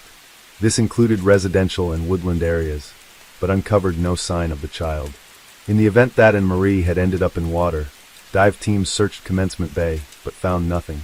The FBI became involved in the case only on a standby basis, owing to the lack of evidence that pointed towards an abduction. One neighbor came forward to report that screaming could be heard coming from a vehicle with California license plates on the morning Burr went missing. However, the driver of this vehicle was located, and they explained that the noise had originated from the radio and was likely mistaken for screaming. From the beginning of the investigation, there were suspicions that Burr's parents had withheld vital information about their daughter's disappearance. In response, Donald and Beverly Burr voluntarily took polygraph examinations on September 8, 1961. The results found that both parents had been truthful in their responses. The following day, Burr's maternal grandmother, Mrs. Roy Leach, posted a $1,000 reward for information leading to the discovery of her granddaughter, and after allocation of additional funds, the reward was increased to $5,000. While the investigation progressed, police began looking at potential suspects. Within the first 12 days of Anne-Marie Burr's disappearance, over 1,500 people were interviewed. One of those was a teenage neighbor of the Burrs, who failed one polygraph but later passed another. Police looked at local sex offenders who had recently been released from prison, believing this was the likely motivation if she had been kidnapped. A 31-year-old ex-Marine, Hugh Byron Morse, was questioned on October 21, 1961. Morse had been a suspect in the 1959 disappearance of 9-year-old Candy Rogers in Spokane, whose body was found 3 weeks after she went missing, under similar circumstances to Anne-Marie Burr. Rogers was found raped and strangled with a piece of her own clothing. In what police considered a significant lead occurred in June 1962, when they received a report from an employee at a service station in Portage la Prairie, Manitoba, Canada, who told investigators that he saw a girl who resembled Burr and who mentioned she was from Tacoma, accompanied by a man and woman who reportedly spoke a little too sharply for them to be her parents. One man, who was later found to have no connection to her disappearance, was charged with disorderly conduct after trying to collect a ransom for Anne. An inmate in Oklahoma later claimed that he and a friend were behind the kidnapping of Anne-Marie while they were working in Tacoma. He claimed to have buried her in a field. However, nothing was found when police excavated the site. Another suspect surfaced in the winter of 1964, when police attempted to arrest Ralph Everett Larkey in Portland, Oregon. Larkey, an auto parts salesman from Spokane, had been accused of kidnapping Gaylyn Stewart, a 10-year-old girl from Tacoma. The suspect admitted to picking up the young girl, telling police that he took her for a ride through the Pacific Northwest and then dropped her off a few days later. When law enforcement and FBI agents raided his home, Ralph Everett Larkey shot himself with a pistol just as officers knocked on his door. Owing to his suicide, police never got the chance to question Larkey, and his involvement with the disappearance of Anne-Marie Burr was never established beyond his preferred victim type. One of the most high-profile suspects in the Burr case was the then-incarcerated serial killer Ted Bundy. Throughout the late 1960s and 1970s, the Anne-Marie Burr case grew cold until nothing more was reported about the missing child. However, that changed in the 1980s when Bundy let slip an interesting story. When Ted Bundy was on death row being interviewed by journalists Stephen Michaud and Hugh Ainsworth, Bundy told them about killing a young girl in an orchard. However, it was not clear at the time if this story was something Bundy had heard about from another inmate or something he himself had done. When investigators looked into Bundy's early years, they found that he had grew up close to the Burr home in Tacoma. This admission by the notorious serial killer set off alarm bells, and soon enough this story featured in the press. Beverly Ann's mother read the story and decided to write to Bundy and ask him about her missing daughter. Ted wrote back a reply which in part said, "First and foremost, I do not know what happened to your daughter and Marie. I had nothing to do with her disappearance. You said she disappeared August 31st, 1961. At the time I was a normal 14-year-old boy. I did not wander the streets late at night. I did not steal cars. I had absolutely no desire to harm anyone. I was just an average kid. For your sake, you really must understand this." Although he had denied any involvement in and Marie Burr's disappearance, Bundy reportedly told the story again during an interview with a professor not long afterwards. When it came to confessions, Bundy often dabbled with the truth in an attempt to avoid incriminating himself, and he often gave different answers depending on the interviewer. In his later death row confessions, Bundy always maintained that he began his murders after 1969 during the 1970s. If he did commit the kidnapping and murder of the Burr child, it would have been his first murder when he was himself only a child. Detectives decided this could be a plausible theory and began looking into Bundy's childhood. At the time of Burr's disappearance, Bundy was only 14 and worked as a paperboy. His delivery route included the neighborhood of the Burr's residence. Bundy would have needed to cross very near to the Burr residence, as he had to pass 6th Avenue and N. Fife Streets, where the office manager for the route was. The unknown size 6 shoe imprint found outside the window, from which Burr was abducted, was consistent with a teenage perpetrator. He had other connections to the area, with a great-uncle, whom he often visited, who taught music at the University of Puget Sound, UPS, which was located several blocks from the Burr residence. Based on this circumstantial evidence, Burr's parents believed their daughter was buried on the University of Puget Sound campus. When detectives questioned Bundy about Burr's disappearance, he told them he wouldn't have hurt a little girl, and denied involvement. When he was questioned by Bob Keppel about his crimes, Bundy reportedly told him there were some murders that he would never talk about, because they were committed too close to home, too close to family, or involved victims who were very young. For Keppel and other detectives, Burr's disappearance matched all 3 of these categories, and Marie Burr's parents said publicly that they, nor their daughter, had known Ted Bundy when he was a teenager. Beverly Burr stated that, after exchanging 2 letters with Bundy while he was on death row, he avoided the real questions, talking instead about the Green River murders and world events. Burr's parents would go on to tell the media that they believed their daughter's body had been buried in excavation sites on the UPS campus, where construction was underway in 1961. Burr's father also later told crime writer and Rule that he believed he remembered seeing Bundy in a ditch on the UPS campus the morning of his daughter's disappearance. Bundy was executed in January 1989 without ever admitting to Burr's murder.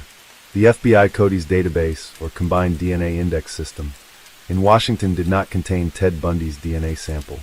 Although he was suspected of many murders of young women in Washington state, he had never been convicted of a crime there, so as a result his DNA was never uploaded to the Washington CODIS.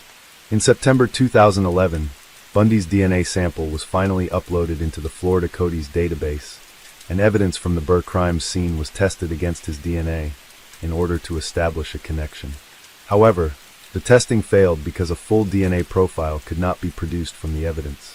The rumors of Ted Bundy's involvement in the disappearance of Marie Burr had persisted over the years, and the Burrs consider him the prime suspect.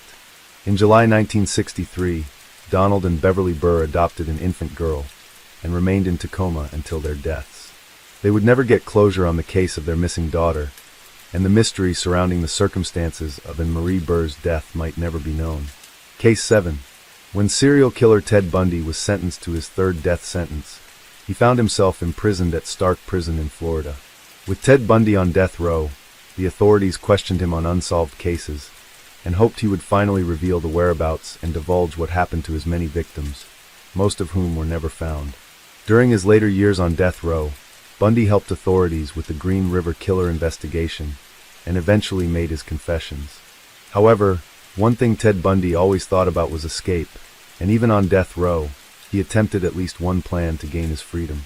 Towards the end of the 1980s, Bundy's execution date was canceled and rescheduled until his final date with Old Sparky.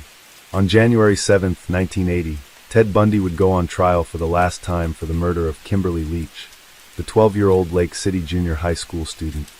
who was kidnapped on February 9, 1978. During the trial, during which Bundy conducted his own defense, the evidence was stacked against him. In the courtroom, the suave Bundy married his longtime girlfriend Carol Boone during a brief ceremony. Found guilty, the verdict was handed down on February 10, 1980, and Bundy was sentenced for a third time to death by electrocution. When he heard this, he stood up and shouted, "Tell the jury they were wrong." 3 days later, Bundy was taken to the Florida State Prison in Rayford, and there had his mugshot taken, and was formally condemned as a death row inmate. At the conclusion of the Leach trial, Bundy was sent to Stark Prison in Rayford, Florida, where he began his sentence on death row in February 1980 as inmate number 069063. On February 13, 1980, he was processed into the prison system, with his mugshot taken and prison clothes issued. During his time there, Bundy initially occupied a cell on the 2 North Catwalk. From his first days at Rayford, Ted Bundy, the notorious serial killer, became something of a celebrity inmate, with many visitors to the prison often asking to see him. The normally socially confident Bundy intensely disliked being made a crowd pleaser, believing the prison authorities were treating him like a prison tourist attraction. When on trial for his crimes, Bundy enjoyed the attention from female fans, particularly his Bundy groupies, who were often to be seen sitting in the front row. Now on death row, Bundy always received more mail than any other inmate, usually around 20 to 30 letters a day from people all around the world. Most of those who wrote him just wanted a souvenir if he replied, but some were from women who professed their love and admiration for him, and he even got proposals of marriage. One woman who stuck by him through his trials and time on death row was Carol Boone, who had met the serial killer in Washington in 1974, and later became his wife during the Leach trial. Although conjugal visitation was not allowed at the Florida State Prison, many of the inmates were known to pool their money to bribe the guards to allow them intimate time alone with their female visitors. On October 24, 1982, Boone gave birth to Ted Bundy's daughter Rose Bundy. Boone remained loyal to Bundy until his later confessions to his many crimes. Beginning in March 1980, shortly after he had been sent to death row, Bundy participated in a series of interviews with journalists and investigative reporters Stephen Michaud and Hugh Ainsworth. The purpose of the interviews was to give Bundy the opportunity to speak with them in collaboration on a book about himself. Although Bundy had always denied his crimes, claiming he was not a serial killer, the interviews gave him an opportunity to confess to his crimes by giving a third-person perspective on how he believed the killer had murdered so many young women in Washington, Utah, Idaho, and Florida. On 4 different interview days in April 1980, Bundy speculated to Michaud and Ainsworth how Linda and Healy, Roberta Parks, Brenda Ball, and Nancy Wilcox were all abducted, placed inside his Volkswagen Beetle, and murdered. Further interviews were conducted on November 12, 1980 and February 5, 1981, while the last took place on March 31, 1981. By the end, Michaud and Ainsworth had enough material to publish their book, The Only Living Witness, which was described as one of the best true crime books ever written. A second book, titled Ted Bundy, Conversations with a Killer, contained edited transcripts of the interviews. While his time spent on death row was mostly spent in his cell replying to letters, Bundy was known to be a troublesome inmate. He seemed to take great delight in defying the authorities at every opportunity. On October 14, 1980, a date between his meetings with Michaud and Ainsworth, an officer cleaning up food trays after lunch found Bundy's tray with a hole burned in it. Bundy denied the charge and had to pay $4 for the tray, while his privileges were revoked. For 15 days, Ted Bundy had a history to defying the prison system ruled. During the Chi Omega trial, Bundy refused to attend court on July 17, 1979. The jailer, SGT Marty Kratz, explained to the judge that, at about 1 a.m., Ted had thrown an orange between the bars of cell 406 and succeeded in smashing one of the lights installed outside to give him better illumination in his cell. Jailers had immediately moved him to cell 405 and searched his cell. Hidden far back in that cell, they had found shards of broken glass from the splintered light bulb.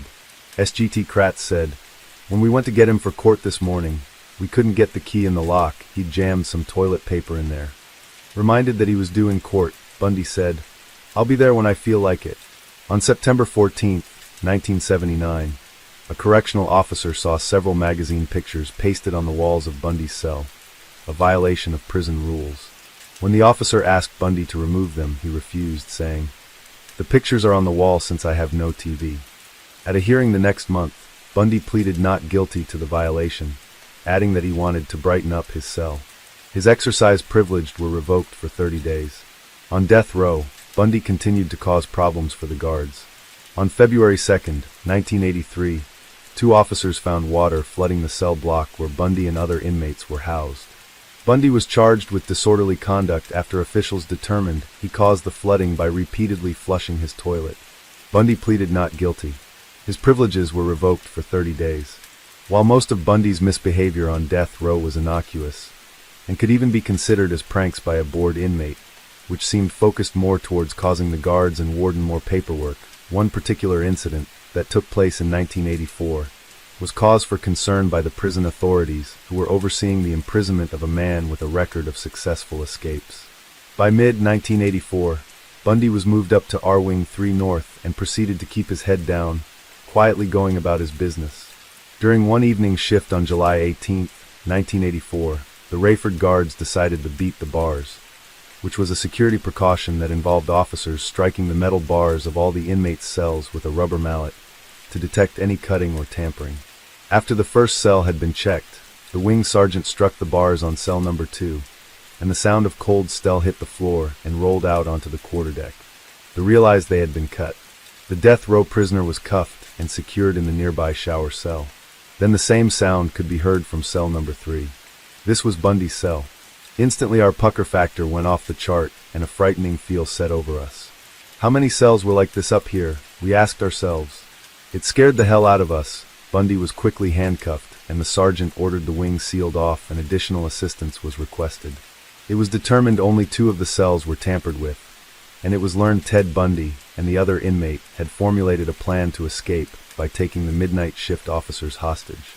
Bundy had managed to keep 2 hacksaw blades hidden in his cell, and the steel bars had been sawn through at the top and bottom, then glued back into place with an adhesive made from soap. He was subsequently moved to a different cell, and several months later a mirror was found in his cell, which was unauthorized, and he was again relocated. He entered into unauthorized correspondence with another criminal, John Hinckley Jr., and was again disciplined for this infraction. It was during this period that Bundy was attacked by several other death row inmates in what was described as a gang rape. However, Bundy would strenuously deny having been assaulted. After several years of Ted Bundy on death row, the incarcerated serial killer read about the then still unsolved series of murders attributed to the Green River Killer, and decided to write to Detective Bob Keppel on October 1, 1984, offering his help in the Green River investigation. With his unique insight, Keppel and Dave Reichert, the lead detective on the Green River Task Force, decided to take Bundy up on his offer. Bundy believed he alone could help detectives catch the unidentified Green River Killer, owing to his own experience with serial murder. To Keppel and Reichert, Bundy offered a unique insight into the mind of the killer, which to Keppel seemed a curious offer, considering that Bundy had never confessed to any of his own crimes, and still denied he was a serial killer.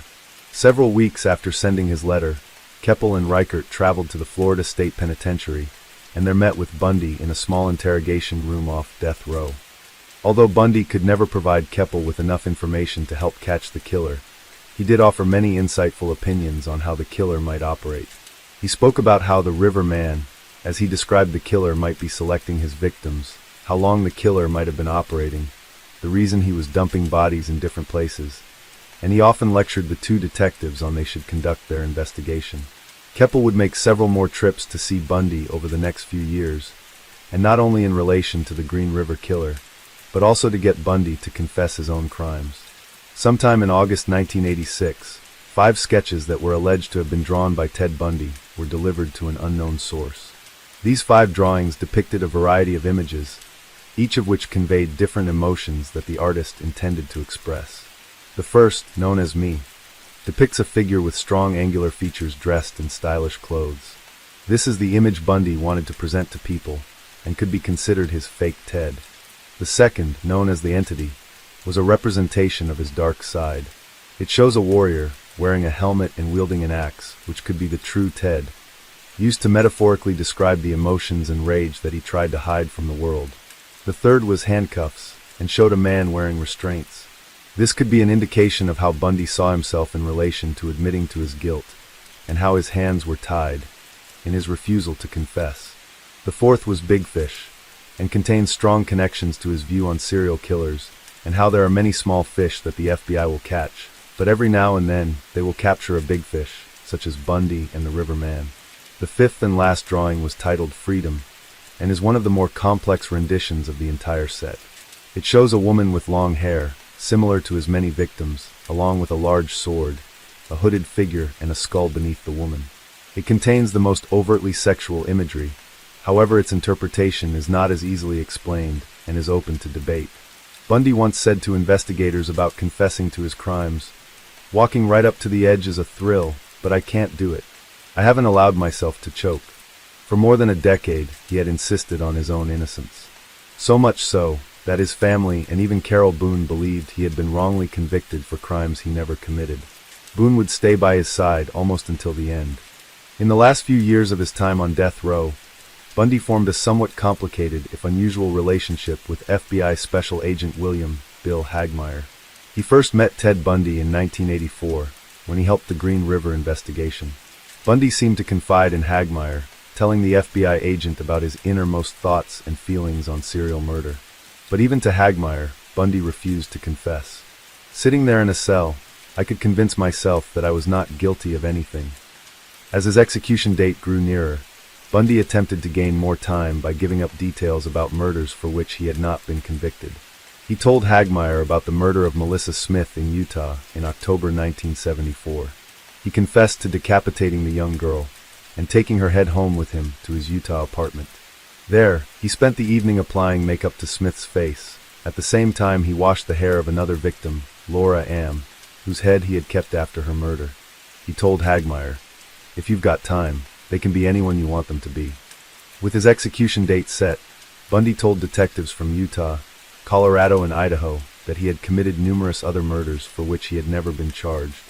Hoping to get another stay of execution, he withheld many details and sought to use the information as a bargaining chip in his effort to remain alive.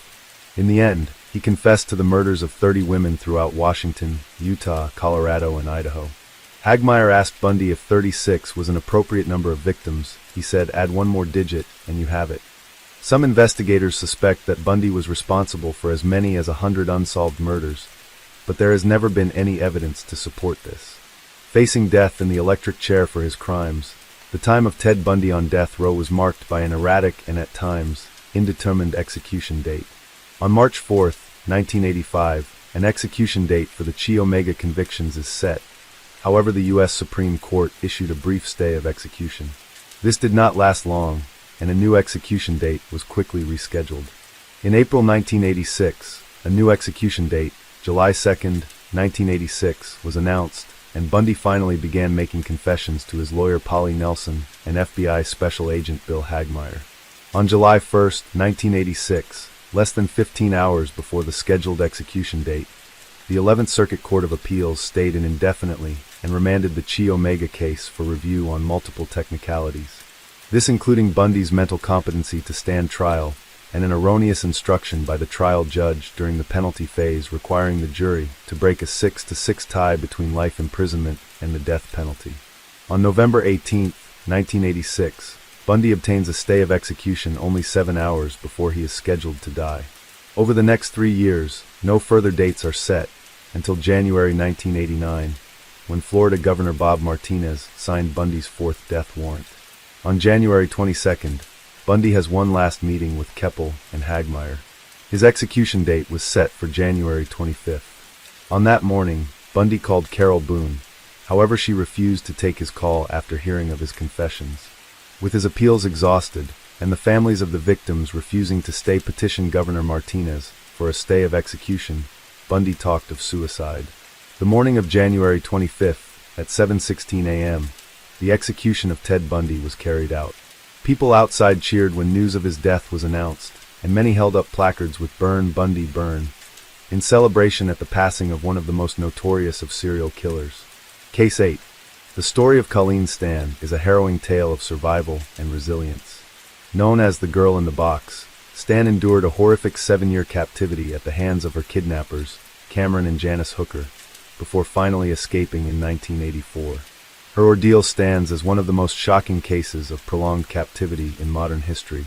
On May 19, 1977, 20-year-old Colleen Stan was hitchhiking from her home in Eugene, Oregon, to a friend's birthday party in Northern California. She was an experienced hitchhiker and felt confident in her ability to judge character. When Cameron and Janice Hooker, a seemingly normal couple with a baby, offered her a ride, she accepted, believing she was safe. However, shortly after she got into their van, Cameron Hooker pulled off the highway, threatening Stan with a knife and placing a homemade wooden box over her head, effectively blindfolding and silencing her. They took her to their home in Red Bluff, California, where she was subjected to unimaginable torture and psychological manipulation. Cameron Hooker, a sadistic and controlling man, kept Stan in a coffin-like box underneath the couple's bed for up to 23 hours a day. The box was soundproof and designed to restrict movement, isolating her from the outside world and breaking her spirit. Hooker manipulated Stan into believing he was part of a powerful and dangerous organization called the Company that would kill her and her family if she tried to escape. For the first few months, Stan was regularly tortured, raped, and brainwashed. Cameron Hooker forced her to sign a slavery contract and renamed her Kay, further stripping her of her identity and autonomy. Hooker's wife, Janice, played a complex role in the captivity. She was both a participant in and a victim of her husband's abusive behavior, initially agreeing to the kidnapping as a means to control his sadistic urges. As the years went by, Stan's life of terror continued. However, she was occasionally allowed some freedoms, such as visiting her family under the strict condition she would not reveal her true situation. Remarkably, despite the presence of her captors, Stan adhered to these conditions due to the deep psychological control Hooker had over her. The turning point in Stan's captivity came in 1984, when Janice Hooker, struggling with her own sense of guilt and fear, confessed to Stan that the Company was a fabrication. This revelation shattered the psychological chains that had kept Stan from escaping. With Janice's help, Stan finally fled the Hooker household on August 10, 1984. She contacted her family, and Janice went to the police, leading to Cameron Hooker's arrest. The trial of Cameron Hooker in 1985 brought the harrowing details of Stan's ordeal to light. Janice testified against her husband in exchange for immunity.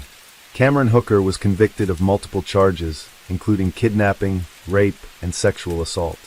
He was sentenced to 104 years in prison. Colleen Stan's resilience and bravery in the face of unimaginable horror have been widely recognized. After her escape, she sought to rebuild her life, advocating for victims of abuse and captivity. Her story has been recounted in books, documentaries, and interviews, serving as a powerful testament to human endurance and the capacity to overcome even the darkest of circumstances. Today, Colleen Stan is a symbol of survival and strength. Her experience underscores the importance of vigilance and support for victims of abuse, highlighting the psychological complexities involved in prolonged captivity. The legacy of her ordeal continues to resonate, reminding us of the profound impact of trauma and the incredible resilience of the human spirit. Case 9. During the 1970s, serial killer Ted Bundy was the prime suspect in many unsolved cases of missing women. Although he was only charged with a relatively small number of killings, it is believed Bundy murdered roughly 20 young women and girls between 1974 and 1978. He is, however, suspected in as many as 30 to 100 more homicides, including the unsolved murder of Melanie Cooley. A young student, Cooley was last seen hitchhiking in the area of Nederland, Colorado, in April 1975. Around this time, Bundy was largely moved away from Utah, where he had claimed the lives of as many as 8 women, and had begun to hunt for victims in Colorado. Despite circumstantial evidence pointing to his guilt, Bundy was never charged with this heinous crime. On April 6, 1975, a young woman vanished from Grand Junction, Colorado. 24-year-old Denise Lynn Oliverson went missing while cycling to her parents' house. She was not the first woman who fell victim to an unseen killer in Colorado. Several months earlier, in January, a young nurse by the name of Karen Campbell was found beaten to death after going missing in Snowmass, Colorado. What the authorities in Colorado did not know was that an elusive killer was hunting lone women, much the same way he had done in Utah and Washington before that. Just over a week after Denise Oliverson went missing, another young woman vanished. On April 15th, 1975, 18-year-old Melanie Suzanne Cooley left Netherland High School, where she was a senior. Cooley was born in Boulder, but grew up in Netherland and knew the area well. Known as Susie to her friends, she was last seen by classmates after her classes were over, hitchhiking nearby in Netherland, something she was known to do often, despite the dangers. Her disappearance was reported to police, and a description was given of Cooley, who was last seen wearing blue jeans, a blue jean jacket with an embroidered eagle on the back and tan-colored boots. On Friday, May 2nd, 1975, a body was found by a road maintenance worker in Coal Creek Canyon. It was later identified as that of Melanie Cooley, born October 27, 1956, in Boulder, Colorado. According to the coroner, she had been hit over the head repeatedly with a large rock, which caused massive head injuries that caused her death. A large rock was found near the body, and it was suspected this had been the murder weapon. Curiously, it was determined she had been dead for about 2 weeks when her body was found, but 3 days after her disappearance. This would seem to indicate her killer had kept Cooley captive for several days before finally carrying out the killing. By early 1975, Ted Bundy had begun to venture farther east, beyond his Utah hunting grounds towards Colorado, where several young women had gone missing. Not all of the Colorado victims associated with Ted Bundy vanished without trace. The body of Karen Campbell was located almost 5 weeks after her death. The others, however, disappeared and their bodies were never found. Ted Bundy has long been suspected in the death of Melanie Cooley by detectives. According to credit card receipts, Bundy filled up his Volkswagen Beetle with gas at Golden, Colorado on the same day Cooley went missing. Golden is not far from Netherland, the location of the crime. Bundy purchased gas at other places in Colorado, such as Silverthorne, during the same month when the other women were abducted.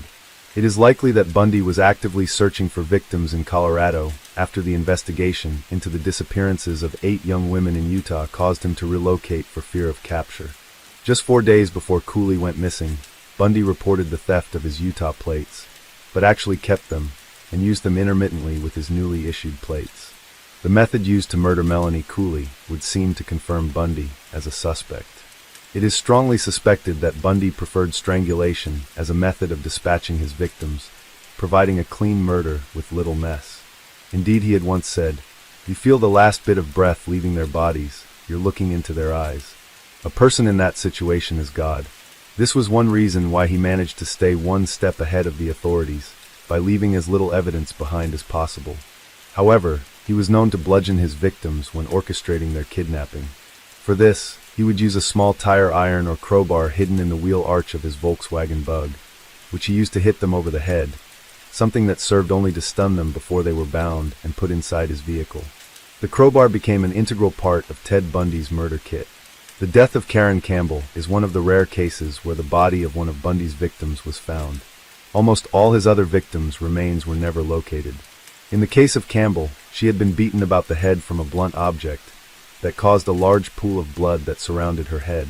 Bundy was also known to use other objects, such as wooden logs, when attacking his later Chi Omega victims. During his time on death row, Bundy began to confess to crimes committed in several states. He admitted to committing 3 murders in Colorado, those of Karen Campbell, Dennis Oliverson, and Julie Cunningham, who vanished in March 1975. He never admitted to any more in that state, and Colorado detectives never got the chance to question him over Melanie Cooley's murder. Despite Bundy kidnapping several women in Colorado, there has never been any evidence that connects him directly to Cooley's death. The circumstances of her murder seem to suggest that another killer was responsible, and that only the victim type and location offer the only evidence that Cooley was one of Bundy's victims. During his time on death row, when he began to confess to investigators, Bundy stated that he had killed 3 women in Colorado. He was quite specific when it came to numbers, and claimed 8 known murders in Utah, of which he was suspected, along 3 more unidentified. He seemingly never claimed Melanie Cooley as a victim. With no other suspects, Jefferson County authorities continue to treat her murder as a cold case. Case 10. In 2020, police in Kent matched the DNA sample of an unidentified killer was matched to hospital maintenance worker David Fuller. The crimes, the murder of 2 women just months apart in 1987, that had gone unsolved for decades. Once these crimes were connected to a single offender, police finally apprehended a long-dormant killer. The murders committed by Fuller were just the start of his crimes. It was soon discovered that in his capacity as a hospital worker, he had recorded himself abusing the bodies of over 100 female corpses in different hospitals. Sentenced to a whole life term, Fuller will never leave prison and will die in his cell for the heinous crimes he committed against the living and the dead. On Tuesday, June 23, 1987, 25-year-old Wendy Nell failed to turn up for work. This raised concerns with her employer, who in turn contacted her boyfriend Ian the following day. Upon turning up at her home in Guildford Road in Royal Tunbridge Wells, Kent, the boyfriend found Nell naked in her bed. She had been strangled and sexually assaulted by an intruder. Nell had moved into the ground floor bedsit at number 14 Guildford Road after the collapse of her marriage.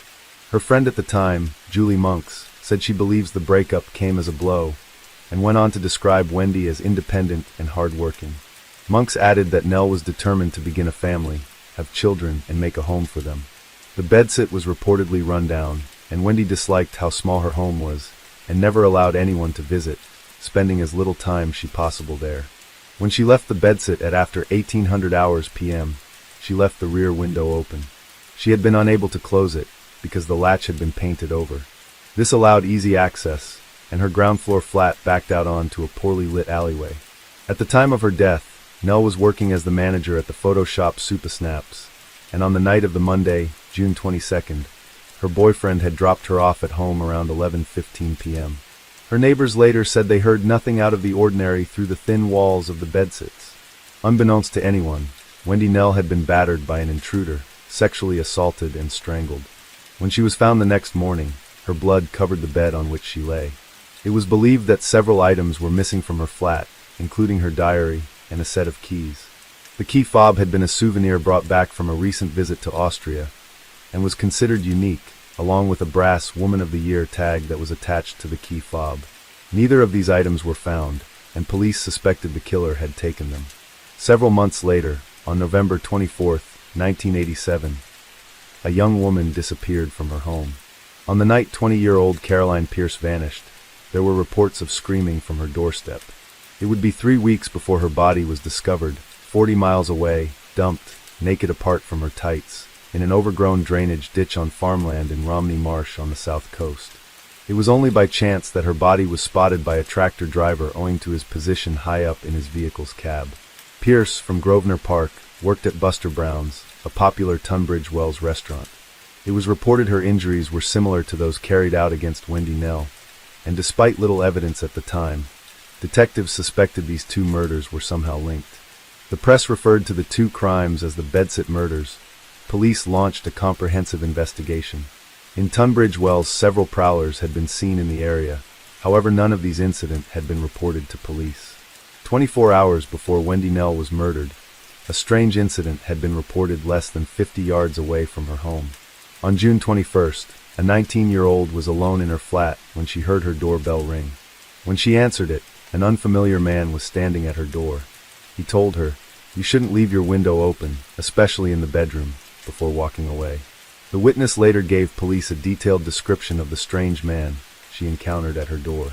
At that time, during the 1980s, there was no CCTV for police to track the whereabouts of the two women in the days leading up to their murders, or the suspicious man who was seen on the previous Sunday. Neither was there any mobile phones that might help offer an insight into who the women were acquainted with and any potential leads or suspects.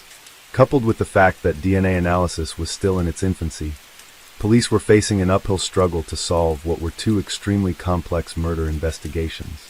It had only been 8 years previous that offender profiles had been created with the national database. Detectives knew that the killer or killers might not even be present in the database. At about 10:30 p.m., on the evening Wendy Nell was murdered, a neighbor who lived in the same building as Wendy saw a suspicious man in the alleyway behind Guildford Road. The witness said the man was trying to peep into the house directly opposite. The prowler reportedly watched inside for some minutes before he was disturbed. The police were not called. Later that same evening at approximately 12:30 a.m., local residents reported that a peeping Tom was seen out of property on nearby Grove Hill Road. Then at 1:10 a.m. on Guildford Road, neighbors recalled a car, possibly a blue Talbot Horizon, having difficulty starting while parked outside Wendy's house. 2 days after Wendy's death, a new witness, a local shopkeeper came forward and provided information that opened up a whole new line on inquiry. Bits and Pieces, a second-hand goods shop that specializes in collector's items, and the owner believed that Wendy was a regular customer. Over a period of 9 months, Wendy had visited the shop around once a fortnight, and always to look at or buy model trains. Assuming that the customer was Wendy, none of the trains she bought have ever been found. They were not kept by herself, and so detectives wondered to whom she might have given them. There was forensic evidence left behind by the perpetrator. A bloody fingerprint had been found on a shopping bag, and a bloodied footprint could be seen on the cuff of a white blouse from Wendy's flat. A sperm sample was found on Caroline's tights, and saliva samples and other DNA were found on Ms. Nell's bedding, towel, and intimate samples. These items were carefully stored by police, until such a time when they could be tested for a DNA profile and, hopefully, matched with an offender. With advances in forensic technology, detectives tested the DNA sample in 1999, but were disappointed when it failed to match anyone on the new database. It was believed that unless the killer had been arrested for some other offense, had his DNA taken as a result, then his profile would not have been entered into the database. As such, the DNA samples taken from the murder scenes would remain unidentified. Despite 2 BBC Crime Watch appeals, one in October 1987 about the murder of Wendy Nell, which featured a detailed reconstruction, the trail went cold. Speaking in 2007, veteran detective Dave Stevens, who investigated the case, told the BBC, "We've scaled down the inquiry, but one thing we've never done is close the inquiry. There are no further developments in the case of the Bedsit murders, which essentially became a cold case until 2007, when a significant new lead was made during a cold case review. The samples were tested again, and this time there appeared to be a match, officially linking the murders of Wendy Nell and Caroline Pierce to the same unidentified perpetrator. By 2019, new techniques had been developed by forensics experts for collecting DNA from a damaged sperm sample like the one found on Caroline's tights. Another relatively new technique, known as familial DNA, was then applied, which allows scientists to identify whether someone is related to a person whose DNA is discovered at a crime scene. Noel McHugh, a former Metropolitan Police detective who advised the Kent investigators and now works for the National Crime Agency, said this technique was absolutely crucial in the apprehension of murder suspects. If it were not for the familial DNA testing, the DNA samples taken from the crime scenes would never have been linked to a suspect. But familial DNA allowed the investigators to bring down the 6.5M profiles on the National DNA Database to a workable number which would eventually identify the killer, said Mr. McHugh.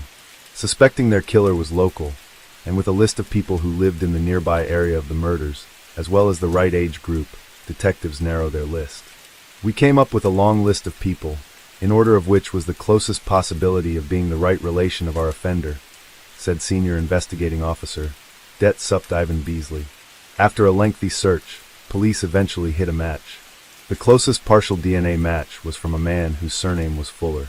Police then studied the family tree and honed in on one relative, 63-year-old David Fuller. Investigators then began looking at this suspect and his criminal history. Unsurprisingly, Fuller had little in the way of a criminal past, at least nothing that was known to police. At school he was in trouble with police for stealing bikes and damaging property in fires, but nothing that caused him to come to police attention. Born on September 4, 1954, Fuller had trained as an electrician and maintenance man while working in the Navy shipyards of Portsmouth. He was married 3 times and was interested in birdwatching, cycling, and photography. He became an unofficial photographer for London rock band Cutting Crew, and in 1985 accompanied them on tour with his second wife, Sally. In late November 2020, a match was made between his DNA and the samples from the case. On December 3, 2020, police arrived at David Fuller's quiet estate and knocked on the door of the family's small semi-detached home, which was noticeably well equipped with CCTV cameras. He was arrested on suspicion of the double murders. The case, however, would prove to be much more complicated than detectives first believed. Under questioning, Fuller claimed he was not familiar with Tunbridge Wells, despite it being the next significant town.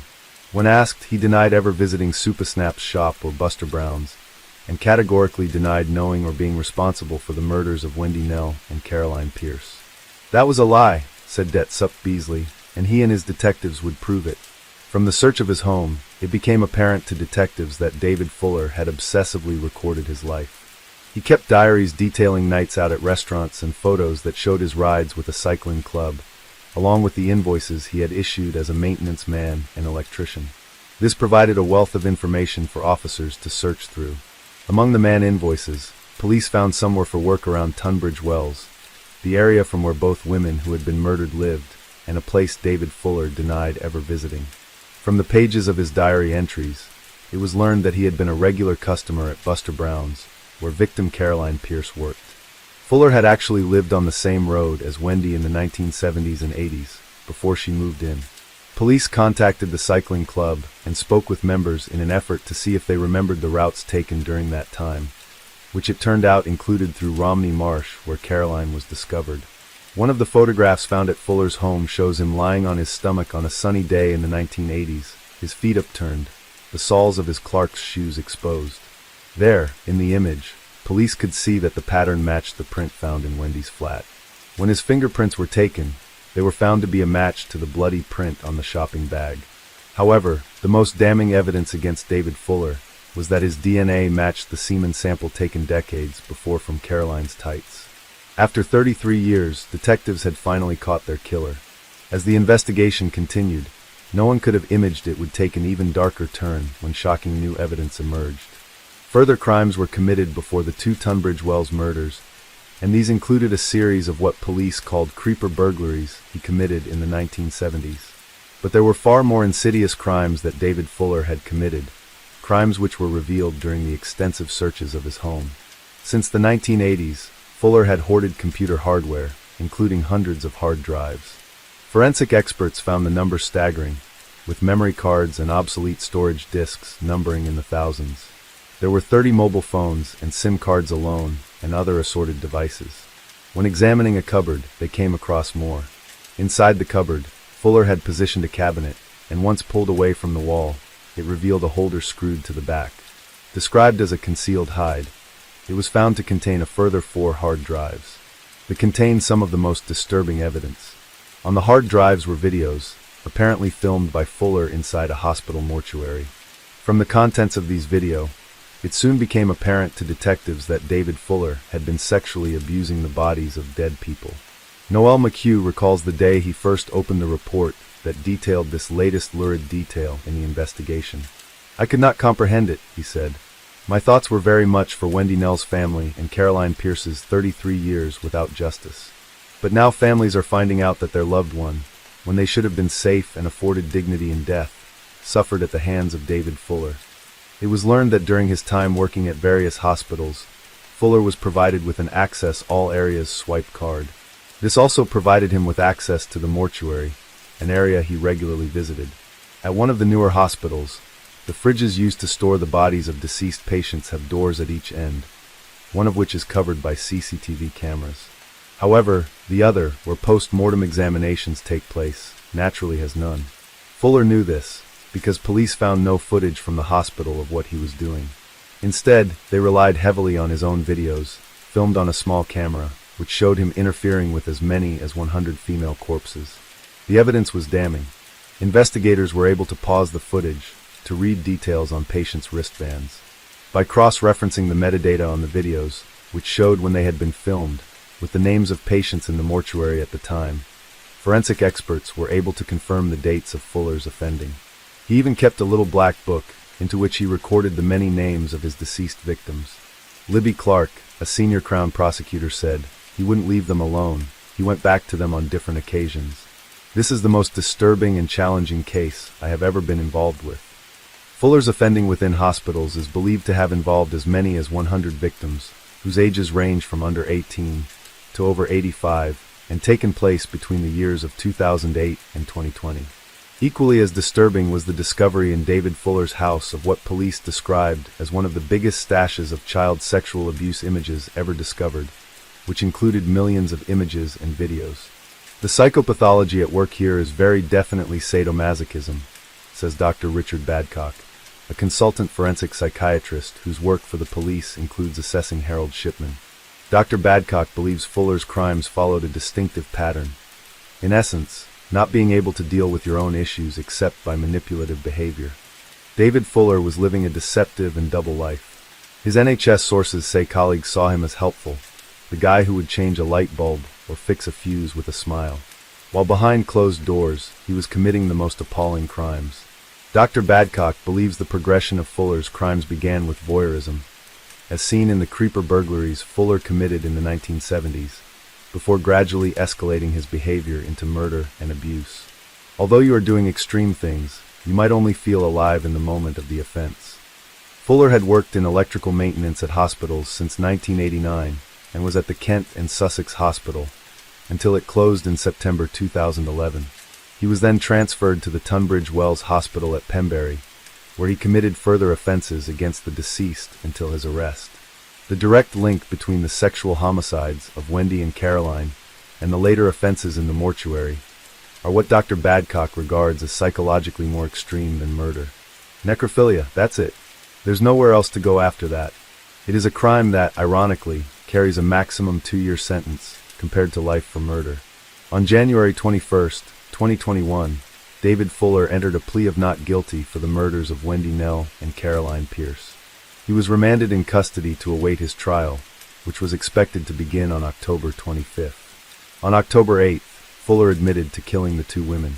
Duncan Atkinson QC, prosecuting, told Maidstone Crown Court that David Fuller accepted he killed the 2 women subject to the issue of diminished responsibility. His trial was then set for November 1st. On the 4th day of the trial at Maidstone Crown Court, Fuller changed his plea to guilty.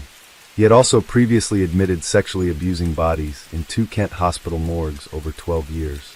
Ahead of the trial, he had pleaded guilty to 51 offenses. These including 44 charges relating to 78 identified victims in the 2 mortuaries where he worked as an electrician. After he was rearraigned, Mrs. Justice Chimagrub directed the jury to find him guilty on both counts of murder. During the proceedings, the court heard from the relatives of Fuller's victims. A victim impact statement was read to the court by the mother of the 9-year-old girl. Wearing a gray sweatshirt and black mask due to COVID regulations, Fuller looked down for most of the hearing, but raised his eyes when the mother addressed him. "You raped my baby." She couldn't say no to a dirty, 66-year-old man who was abusing her body, she said. She couldn't say no, but she would have. There's no closure. How can I make this up to her? How can I nurse that little broken body that's been ruined and disrespected by that vile man? I will never be able to get over this, she said. Another woman spoke before the court, talking about her mother. She told the court Fuller's actions were despicable, sick, and twisted, and that it was hard to comprehend something so immoral. She was dead, vulnerable, and not able to fend you off, but you preyed on her on the day she died, she said. Owing to Fuller's crimes at the mortuaries, police suspect that Wendy Nell had been raped after her death. In 2007, Wendy Nell's father Bill told the media, "One day someone's going to ring that door and say, 'We've caught him, and there will be a celebration, by God there will be, especially if he goes down for a very, very long time.'" Sadly, Bill Nell never lived to see David Fuller sentenced for the murder of his daughter. Investigators said Fuller would always go into the morgues only when other staff had left, often visiting the same bodies repeatedly. Duncan Atkinson QC, a prosecutor in the case, said Fuller systematically and repeatedly sexually abused the bodies of at least 102 dead women and girls. The victims included a 9-year-old girl, 2 16-year-olds, and a woman aged 100. In a statement read to the court by a prosecutor, Katrina Frost, mother of Caroline Pierce, said the murder of her daughter was truly horrific and a nightmare which continues to this day. It said that David Fuller was an animal who returned to a normal life with his family after the murder, while for them life was never the same again. "I can never forget having to identify the badly damaged body of my own daughter," Ms. Frost said. "The images of seeing my daughter in that way repeat over and over in my mind. She must have been absolutely terrified." In a victim impact statement read to the court, Wendy Nell's was described Mother Pamela as a thoughtful person who would do anything for anyone. "She wanted children, but did not get to have any," said Mrs. Nell, adding, "We've had to live with her loss with no other comfort for the rest of our lives." The families of the victims told Maidstone Crown Court that Fuller was an animal, and despicable, sick, and twisted. Mrs. Justice Chimagrub told Fuller during sentencing, "There is so much sorrow in this community because of what you have done. Your actions go against everything that is right and humane. They are incomprehensible. You had no regard for the dignity of the dead. She sentenced David Fuller to 2 whole life sentences for the murders with a concurrent 12-year term for his other crimes. The investigation into the identification and apprehension of David Fuller was a huge police operation costing £2.5 million. It was, however, a success, linking Fuller to the double killings, dubbed the Bedsit murders, and helped uncover the later crimes committed at the Kent and Sussex Hospital, also in Tunbridge Wells, and the Tunbridge Wells Hospital in nearby Pembury, which replaced it. David Fuller was handed a whole life order on December 15, 2021, meaning he will never be released from prison. In the months and years after his sentencing, he admitted to further cases of mortuary sexual abuse, including 12 counts of sexual penetration of a corpse and 4 counts of possession of extreme pornography between 2007 and 2020. Mrs. Justice Chima Grubb sentenced Fuller at the Old Bailey on December 7, 2022, to a further 4 years, telling him his victims' relatives had had their memories sullied and stolen, and that they have been left in a dark place. They have expressed the outrage and revulsion that the women you abused would have felt at your objectivization of them. Addressing Fuller directly, the daughter of one of his victims said, "David, I want you to know how much damage you have caused, how your sick and twisted behavior has damaged families like mine. I'm pleased you are now being held accountable for what you did only 7 hours after she died." Mrs. Justice Chima Grubb went on to highlight the victim's achievements in life, saying one had been a talented skier, others had worked as teachers or in the NHS, and one had worked at Bletchley Park during the Second World War. One of the prosecutors, Libby Clark, said, "Fuller's actions were depraved, disgusting, and dehumanizing, on a scale that has never been encountered before in legal history." Det Supt Ivan Beasley from Kent Police said of the latest sentencing, "Today's sentencing will mean little to this abhorrent individual, who throughout our investigation has demonstrated no remorse and only a capacity for self-pity." As a result of the unmasking of David Fuller, the government announced an independent inquiry into how he went undetected until his capture. The case of David Fuller, one of abhorrent crimes committed against both the living and the dead.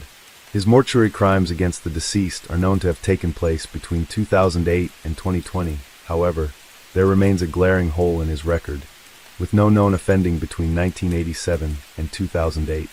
Kent Police are now examining the records of missing people, and questions are being asked if he could have killed or abused others. Case 11. In the late 1960s, the city of Glasgow, Scotland, was gripped by fear as a series of brutal murders shook the community. The perpetrator, who came to be known as Bible John, remains one of Scotland's most notorious and elusive serial killers.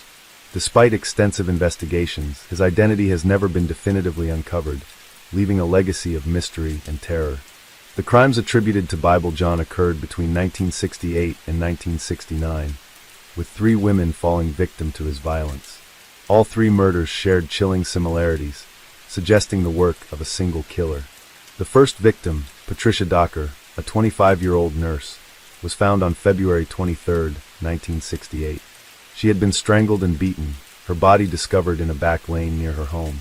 Docker had spent the previous evening at the Barrowland Ballroom, a popular dance hall in Glasgow.